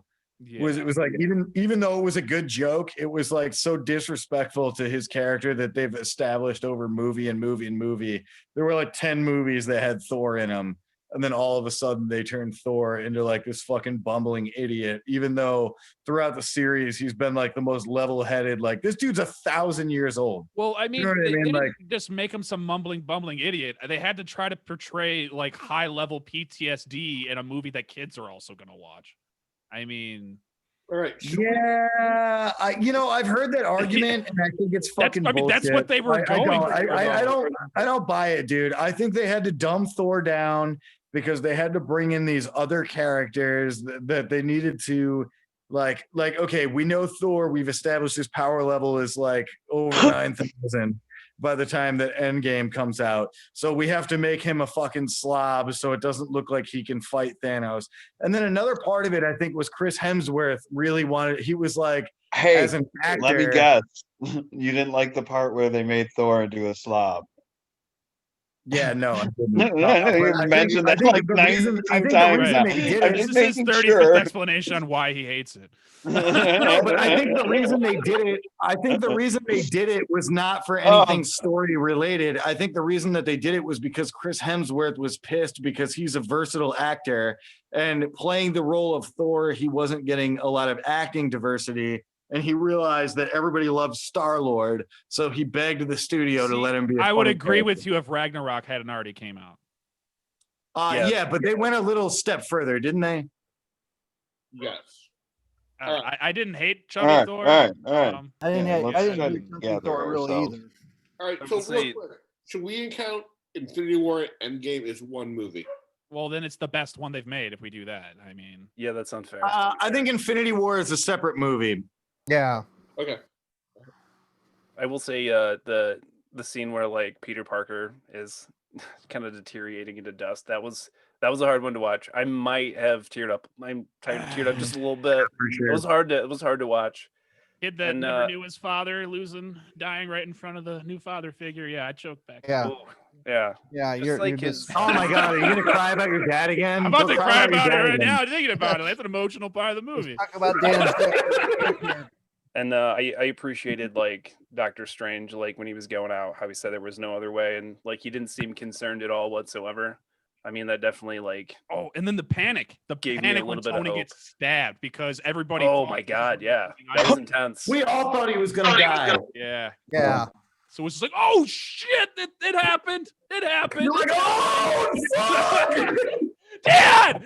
I mean, there was no way they were going to kill him in the first part, though, at the same time. You know, like, it was panic, but in the back of your head, you're like, there's no way. Like, there's one more movie. They're not going to fucking kill him right now.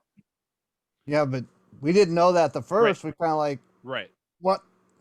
You did what now? Yeah, Oh, I'm on an emotional roller coaster from what's been happening over the last like 15 minutes of the movie, and then bam, Tony Stark gets fucking stabbed. I'm like, like a jump back, you know. I mean, Star-Lord goes completely apeshit. He ruins the whole plan, really. If you go back into that whole battle, he fucks up the whole thing with Thanos. If he didn't screw it up. If you think about it, when they're trying to get the gauntlet off of him, if Star-Lord didn't go completely nuts about Gamora, Yeah. then he would have been. They would have gotten the gauntlet off and it'd been all right. But no, yeah, but if they're like holding the guy still, and he just killed my wife. Like, I'm gonna go fucking ballistic on this guy. That's like pure emotion, which is what makes Star-Lord so likable. That he's Yeah. I so don't know, fucking man. human. So That human. that movie made me hate him like a lot. No, it's a human. I don't know. I thought he portrayed like a realistic human emotion, like, and Yeah, it that's was what makes him human. different. Yeah, it was just. I gotta be honest. If somebody killed Del Rey, I would, regardless of what the situation was, I would have to fucking punch the guy. Yeah, immediately. Punch them. Or repeatedly. Probably something similar to what Star-Lord attempted to do at Thanos. Was Del Rey like Yeah, a redhead or exactly. Like something? I would be as irrational as Del Rey's his Star-Lord. fiance. Oh, Oh, pre-fiance. Sorry. bro. okay. Fiance, yeah, that's right. Yeah, Del Rey is my main squeeze, my main woman. Okay. I just thought there was like a guy in wrestling that was his name was Del Rey or something. I don't know. There is a Del Rey who lives down the street from me in parts unknown. No, Del Rey is the most magical human being that maybe has ever existed, and I think anyone who's met her can attest to that. Pretty cool. Yeah. All right, Brett, what is your next choice? I put my list on the thing over here. Hold up. All right. So my next choice. Let's see. Somebody said this. Somebody said this. All right. I'll say Endgame because we just did Infinity War, right? Yep. Mm-hmm. All right. So I'll say Endgame deserves to be on the list because that movie had the perfect amount of fan service. It made me fucking cry like a baby a million times. It was like saying goodbye to my childhood. Endgame was for the same reason that I picked Avengers. And Avengers was the proof that this greater movie lexicon could have been made, right?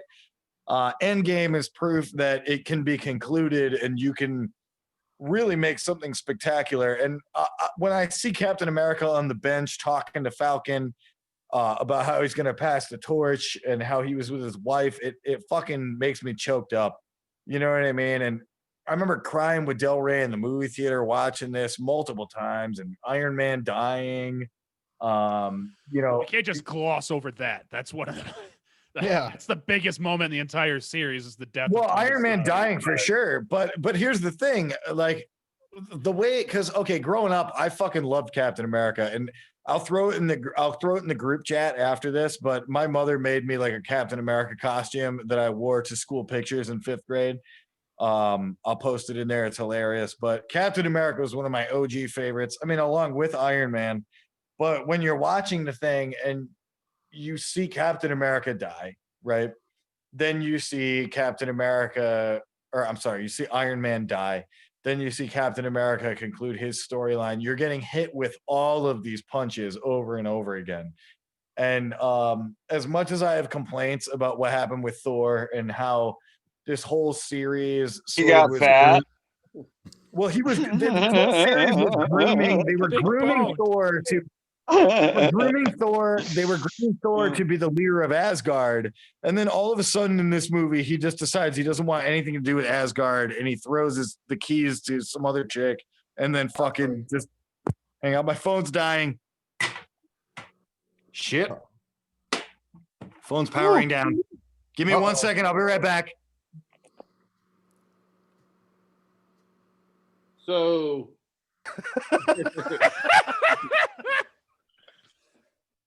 I'd ask for better timing on that. Well, and also I wanted to hear about how Thor got fat one more time. it also The third time or the fourth time? is the drinking beer and eating junk food. He was living his best life. The complete arc, though, from the very first Avengers movie where Captain America says you're never one to lay on a wire and let somebody crawl over you, and Tony Stark said, I just cut the wire, and then Captain America follows up, you're not going to be able to think your way out of everything, like every situation. And then he finally had the situation at the end of Endgame where it's like, there is nothing else I can do except sacrifice myself and change everything. And it's just like, you got me again, Marvel, like, son of a bitch. And then just like the goodbye to Pepper Potts, and like he left his daughter behind and he was very adamant the whole movie to make sure like we can't change fucking anything from this timeline because I'm not losing my kid. Fuck the entire planet. I could care less about them if that means I don't have my kid. Which is like, as a dad, it's like it's very fucking relatable, and he grabs you. It's like, all right, this is like Tony Stark's completed his full character arc. This is the best he'll ever be as a person and as a superhero. And then he fucking dies. Well, such a good You're character. forgetting the one other death that's like hits you in the gut. It's Black Widow dying. I know we're getting Yeah. Oh, dude, no, that was a weak. prequel thing, but that one was like, no, you don't go. You're not supposed to go, Black Widow. And all of a sudden she's gone. It's like, come on. We watched her from what, Iron Man 2 or Iron Man 1? I think they did her dirty. I think they did her real dirty with her. I didn't like how they ended her right there. I was like, come on, guys. That was like, I think it would have been better if it was sudden, honestly. Not the cheesy little fight with Ronan, Hawkeye, whatever you want to call him at that point. Yeah. I think if she'd have walked up there, then as soon as he said there has to be a sacrifice, if she'd have like looked at him and then shot herself in the head, I thought that it went over way better. Are we sure she's dead? No, she's not. She's dead to the crystal. Well, it's Marvel, but I think this is the prequel to the next movie that's coming out. So I've heard rumors it's a prequel and sequel. I don't know. Well, there's going to be a new Black Widow out of it. About a Black Widow movie. I mean, it looks good. I just feel like it's too late in the game to put out a Black Widow movie. They fucking missed the boat. It's weird timing. Yeah, it is. Well, 2020 didn't. You guys hear me or see me? We can hear you. I can hear you. See your icon. All right. But they're going to have like whoever's in the Black Widow movie, they're going to pass baton to the next Black Widow. Who cares? You know what I mean, though? Like, it's a character that when she died, they could have did her death better, but I'm okay with her dying. You know what I mean? And just being like that person that died. I'm excited for Taskmaster though, and I think that's like the perfect opportunity to introduce Deadpool into the MCU. Which sounds like it's going to be the plan because the next Deadpool appearance is going to be in the MCU. They just announced, and he's going to it's going to be rated R supposedly, and we'll see how that works out for Disney. There's a rumor that him and Hugh Jackman are going to be on WandaVision. I heard that's bad. Has anybody watched it yet? No, it's fucking awesome. It's a slow burn at first. It takes a little. You're like, what's going on? The second episode gets a little more interesting. You're like, what the heck? It's good. Anybody who says it's bad is a fucking idiot. It's interesting. Like I grew up watching like Harry wants to say it's bad, but you just said he'd be fucking no. I mean, like I grew up watching. I grew up watching these old shows with like my grandparents. Yeah, like it was like the Dick Van Dyke shows kind of, and then it's Bewitched. Oh, okay, so it's like the Mama's Family type fucking. Well, it's legitimately a black and white sitcom so far, but the thing is, they're nodding that it's gonna get bigger, and it's fucking artistically beautiful, and it's something that we haven't seen before. Wait, is this a hipster art project show? Is this the vibe that they're going? No, I wouldn't say so. Okay. Yeah, to a degree. Yes, to a degree. Yes. I don't know about that one. It absolutely is. You put hipster in front of anything, I lose interest. Okay, well, how many major budget black and white TV shows have come out in like since when? Since when has that ever happened? Yeah, it's an art project, and that's cool.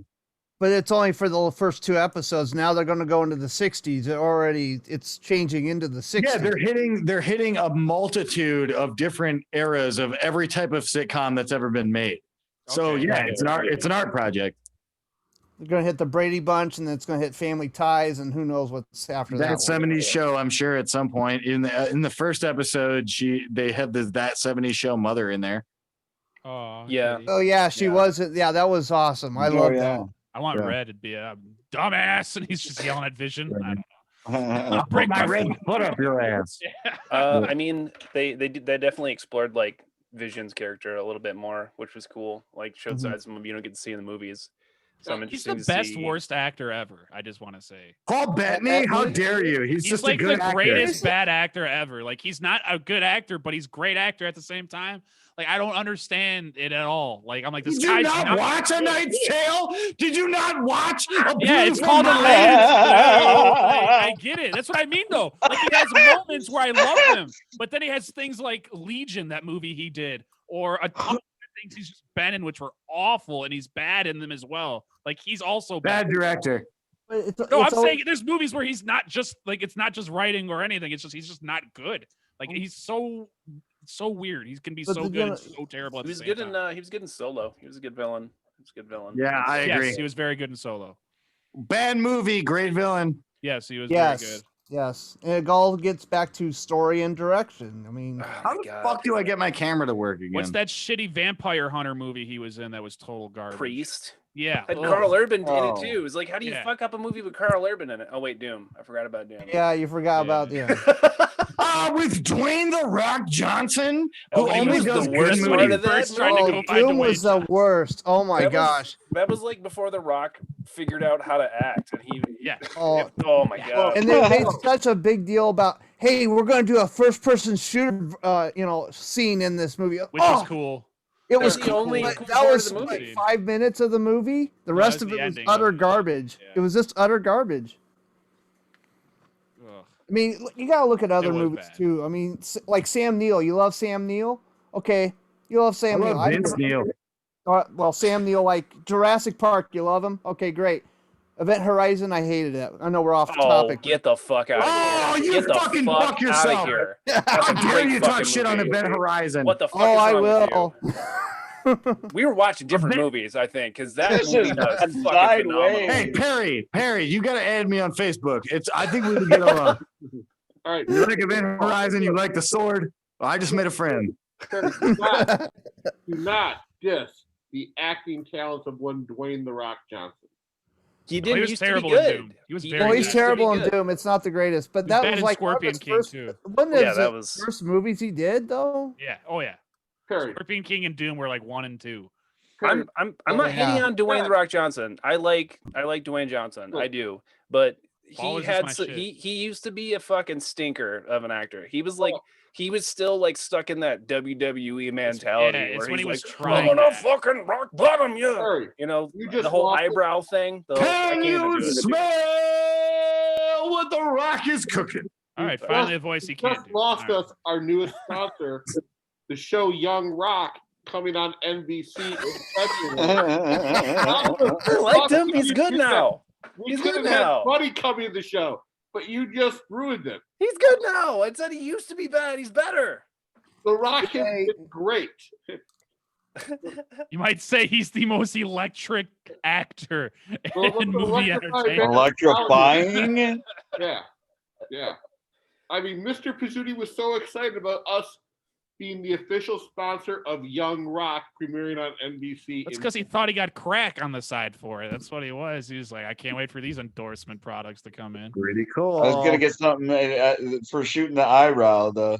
Yeah, shooting the heroin in your eyebrow. I will say the only thing about the Fast and the Furious movies that wasn't like a total turd was that scene where he fights Vin Diesel down the hill in like Everybody South Africa in one of them. It's just Brazil. like they're just running down hills, punching each other. Great. They're in the favelas. That's how the houses are stacked. You can't hold those two giants. Hobbs and Shaw was probably the best Fast and the Furious movie without Vin Diesel.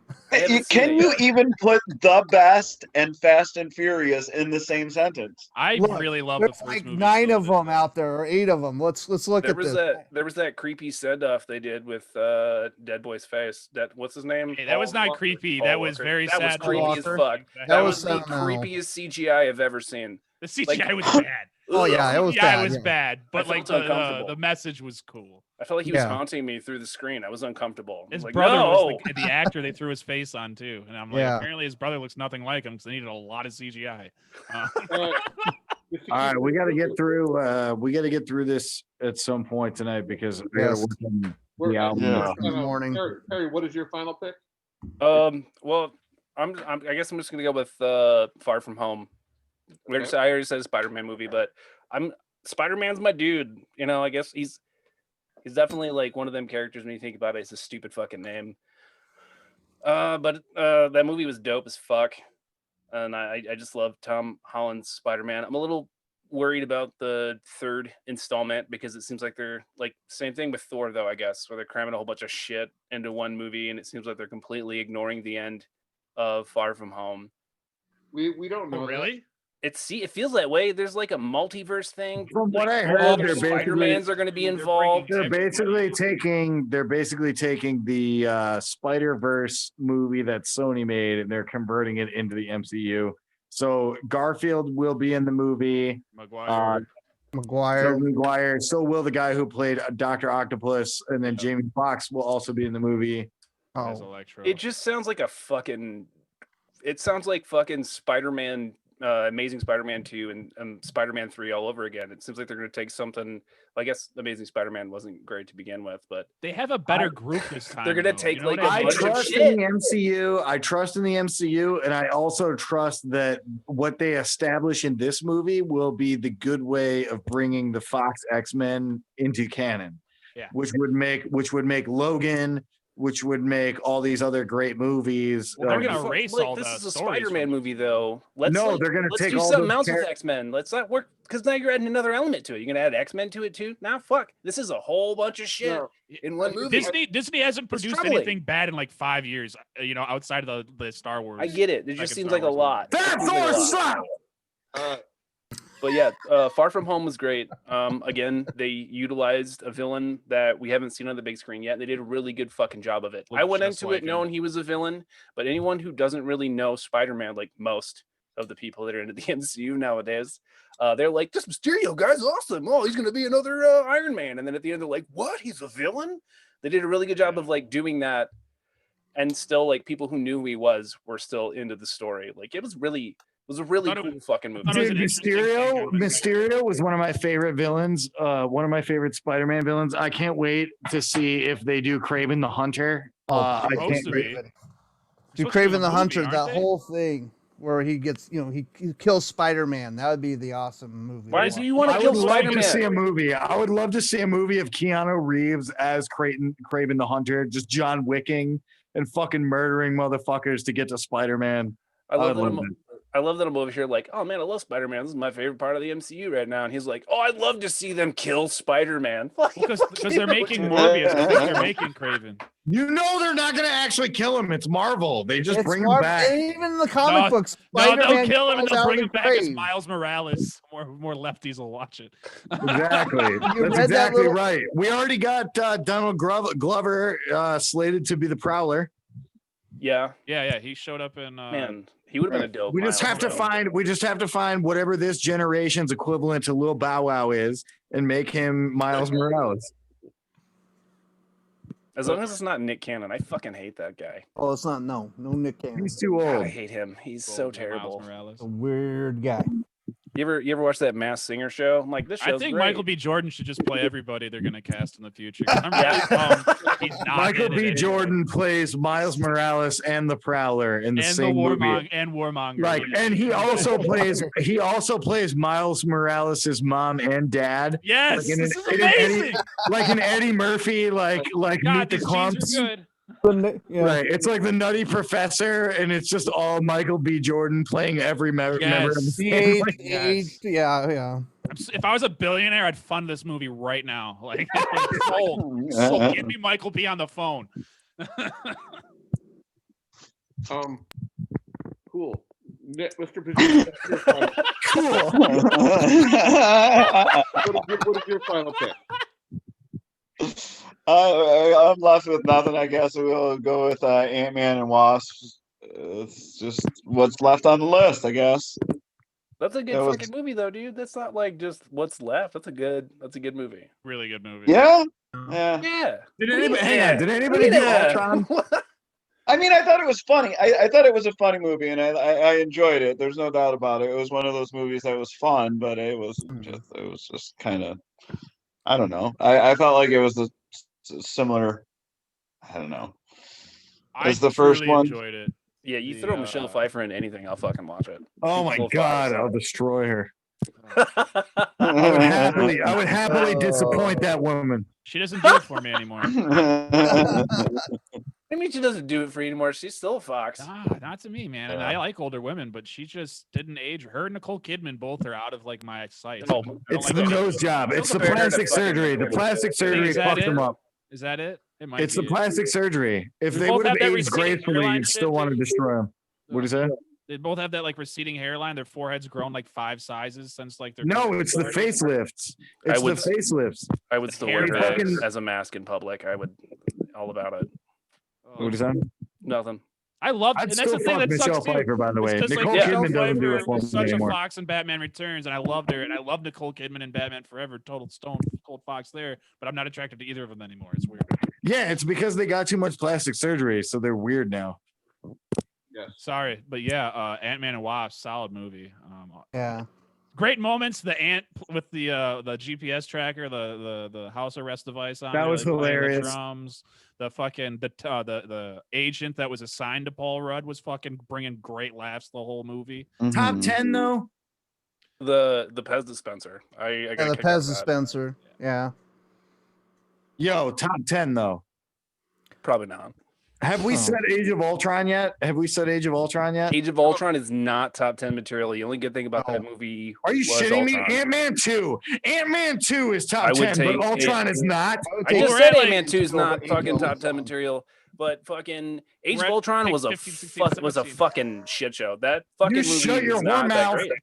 I No, I will agree. never That was accept like- your Facebook That invite. was that was Joss Whedon fucking flipping fucking Disney off. That movie was not great.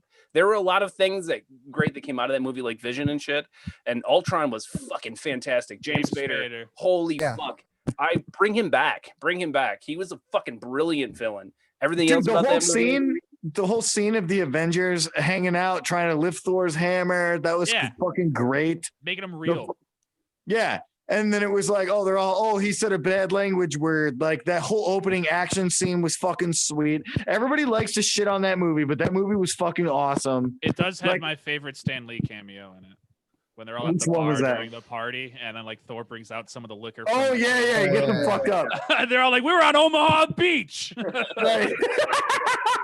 I'm not saying the movie doesn't have good. There's not like good things about it. There are a lot of good sequences and Hey, stuff, but Delray. then there's also fucking turds in Oh, it, my where camera's like not when they're working. fighting in the I was fucking gonna have him tower say and hi it's to you. all CGI. It just looks I know. You don't terrible. look terrible. You never look terrible. Sorry, I'll mute my mic. He's He's talking. talking to his. Yeah. Okay, that makes sense. But yeah, there's just a lot of turd moments about There's that movie. James. Yeah, Ultron was a cool idea. Just some of the stuff just didn't work so well. And that's why it is not going to be on the list. You shut the fuck up. Ant-Man 2 gets on the list, but Ultron doesn't. We haven't voted yet, Brett. We're on pick like 15 and 16 right now. We're just naming shit. He's so mad. All right. Mr. Pizzuti, because you picked it, I think Ant-Man and Wasp should be number 1 on the list. I didn't realize you You could suck said dick through that one. mask. Look, Number 1. he is the greatest man who's ever lived. Nothing truer has been said. He is the exalted one. Yeah. Some All right. king. He's heard probably are you in yet more than fucking your highness. Are you kidding? No! Wow. Wow. Dan, you're just bitter that he picked me as his new co-host than you. Wrecked. Man, you know what? You're really hurtful, El Quiero Jr. I just want you to realize that you say some real mean things sometimes. Well, you're always comparing me to he who shall not be named. I'm kind of missing that person, and I'm starting to see some similarities here. I'm going to be raising some questions and doing some digging of my own. You Look. guys lean the same way. Yeah. Like you guys are both too big up top that your back can't support it for too long. So you have to like lean over onto the couch. I didn't see that. Look. Like your roommates or something. No. There's a lot of difference to our prefabricated apartment. Yeah, like you hang Nick's pick on the wall. Rob jerks off onto Nick's pick. No. We know that's not true. Yeah, because Rob is. Hey, dude, I heard that Rob Schneider, though, has worked with J.K. Simmons. Or was it Harry Shearer? Those are two drastically different people. Yeah. Are they deep-voiced voice actors? Are they drastically different? Yes, they are. I believe I remember an episode where he name dropped Harry Shearer. Yeah, there was an episode where somebody definitely name dropped Harry Shearer, which is pretty cool. Yeah. And I was trying to tie J.K. Simmons into the MCU so we could get back on topic, but I forgot that it was not J.K. Simmons. It was, in fact, Harry Shearer. So. All right. I'm going to give you my last pick, Captain Bring it Marvel. Captain Trash. Top 10. Come on. Even Pick Delray's upset. Delray in the other room. Delray went, Captain Marvel? It was a fun movie for sure. I like Delray Was it? hates that feminist Was piece of it? garbage of a movie. It was It was a fun. Hang on, here. You're not. Look, it's, Oh, she I like the wants the cat. camera turned on. Oh. I like the cat with hang on, the Delray, what squid did in you- his hang on. mouth. It was Delray, what did you think of Captain Marvel? Garbage. Actual garbage. I heard someone say. She Yeah. said it was garbage. No, Del Rey, you're wrong. You are yeah. wrong. I mean, I wouldn't say it was garbage. It's definitely not top 10 material. I mean, I feel like it was like definitely like a women's power move, and it fell real short. It was also Much like women's power. Women not so strong. Women kind of weak. I feel like some of the people I invited to watch this are gonna get pissed at me for saying that. I don't give a fuck. Dude, That's true. That movie. I feel like a lot of women actually hate the movie because they feel like they're watching it and they're going like, okay, like Jesus, I get it. Like, holy shit. Like you're kind of shoving this in my face. But Like, that Jude Law, though, Jude Law is great. He's a beautiful man. talk about somebody I'd put some oil on. And she is a beautiful woman. Shove him in your face. Brie Larson is wouldn't kick her out of my bed eating cookies or All crap. right. So, No, but we're just proving by saying that this movie has a beautiful cast. They're very attractive people, but also not a great film.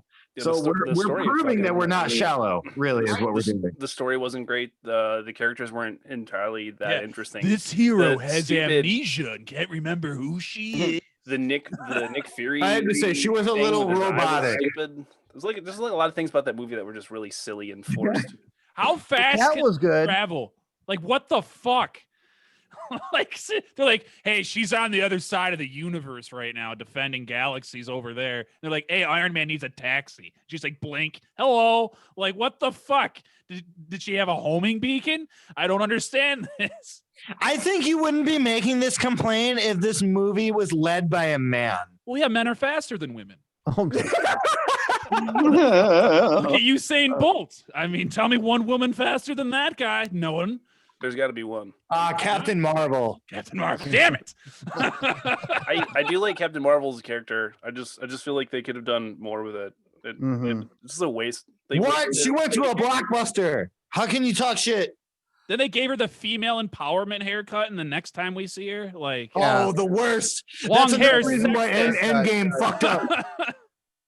Yeah, and they didn't use her in Endgame much because it would be like, oh, she's too powerful. It's like, wait a minute. No, but they had to make Thor a dickless, fucking fat idiot so we can have Captain Marvel come down and save the day. We're back on this. This is awesome. Let's talk about this. Let's spend like 45 to an hour. What happened to his about dick? When did he become dickless? I remember he was Is that fat. part of the deleted scene?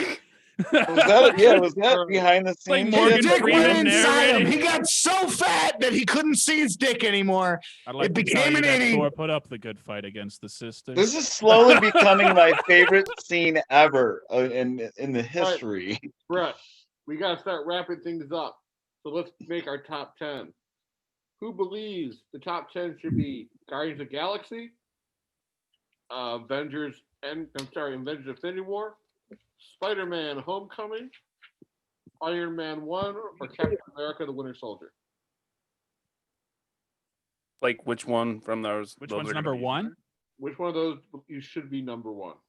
In my opinion, Iron Man, just because he opened the door, and I think it still holds up to be one of the OG. best. for sure. Either that, Iron Man or Winter Soldier. Winter Soldier. I support Iron Man. It opened the door for everything. I think it deserves. I'm with number him. one. I think Iron Man deserves the throne. The fact that it was made first and it's still the best movie, like, you know what I mean? Yeah. Yeah, All right. I'm with that. Guardians of the Galaxy, Infinity War, Winter Soldier. Winter Soldier for number 2. Let's just Winter get to the Soldier. chase here. Yeah. Avengers. What the fuck was that not considered for? It'll be in the list, but it's not number 2. Yeah, I'll vote for Winter Soldier on that one. It's not in the no, we're on the top 2. Second one will be Winter Soldier, Yeah. which I'm fine with. Yeah. All right. Number Yeah. 3, Guardians of the Galaxy, Spider-Man No. Homecoming, No. Avengers and Infinity War. Avengers. Avengers, yeah. I'll say like the first one, right? The first Avengers, Yeah. Yeah, first Avengers should be number Okay. 3. for sure. Yeah. I'm good with that. Avengers. Yeah, that's fine. All right. Guardians of the Galaxy, Avengers Infinity War, Captain America Civil War, or Spider-Man Homecoming for number 4. I thought Captain America. Civil War. Never mind. Infinity War. Yeah, Infinity War. I'll say Infinity War. All right. Yeah. Infinity War. Okay, Captain America Civil War, Endgame or Homecoming, or Guardians. Endgame. Civil War. I think Endgame is too impactful. It's like you see the beginning with the Avengers and the end with Endgame. It wraps it all up. I think Endgame deserves the throne spot. Who else agrees with that? Yeah.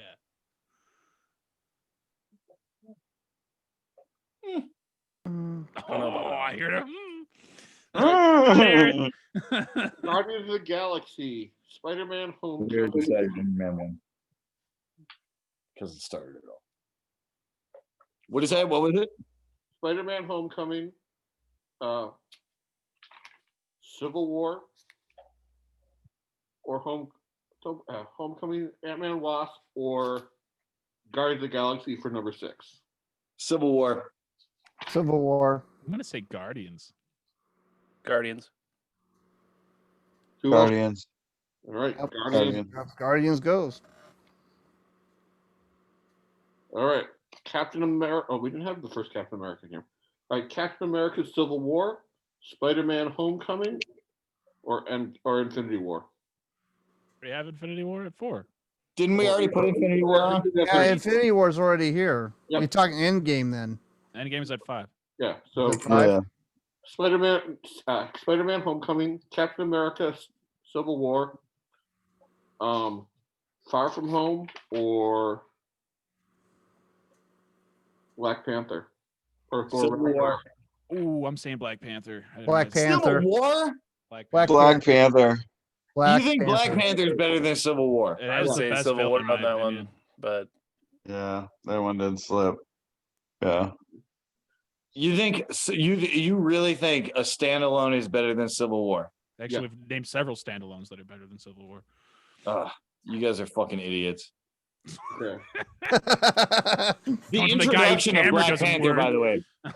All right, Spider-Man Homecoming, Spider-Man Far. Where are we at right now? 8? what This is number are we 8? on? Yeah. So Spider-Man Homecoming, Thor Ragnarok, Doctor Strange, or Ant-Man. Punisher. I'm Ragnarok saying the should be like Punisher. number They're just 3. not even naming it.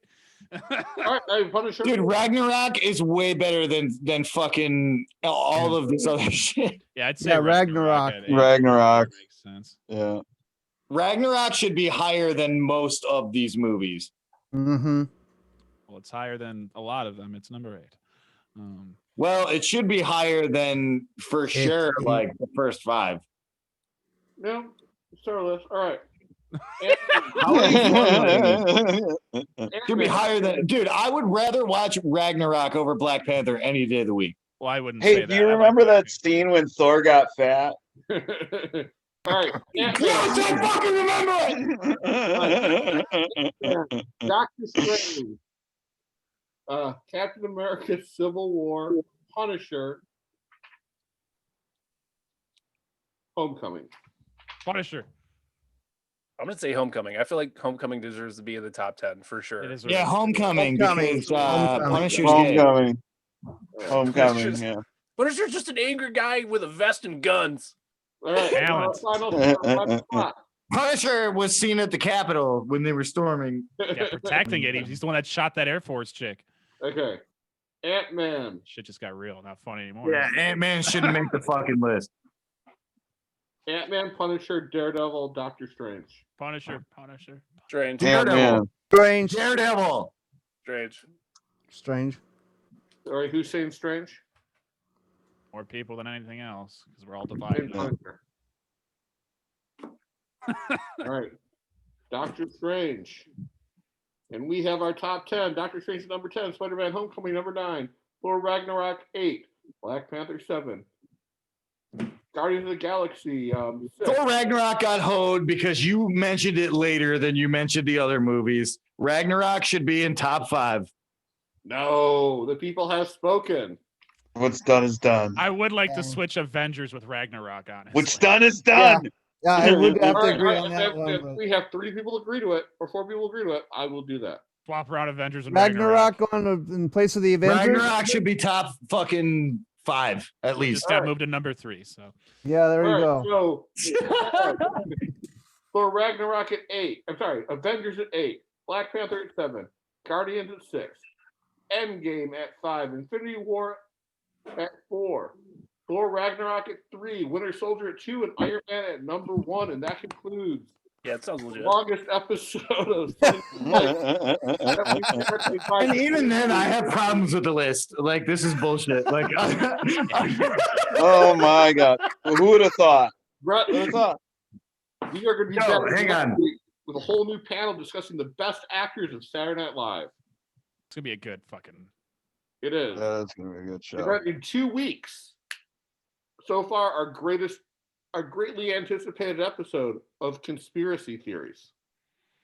Ooh.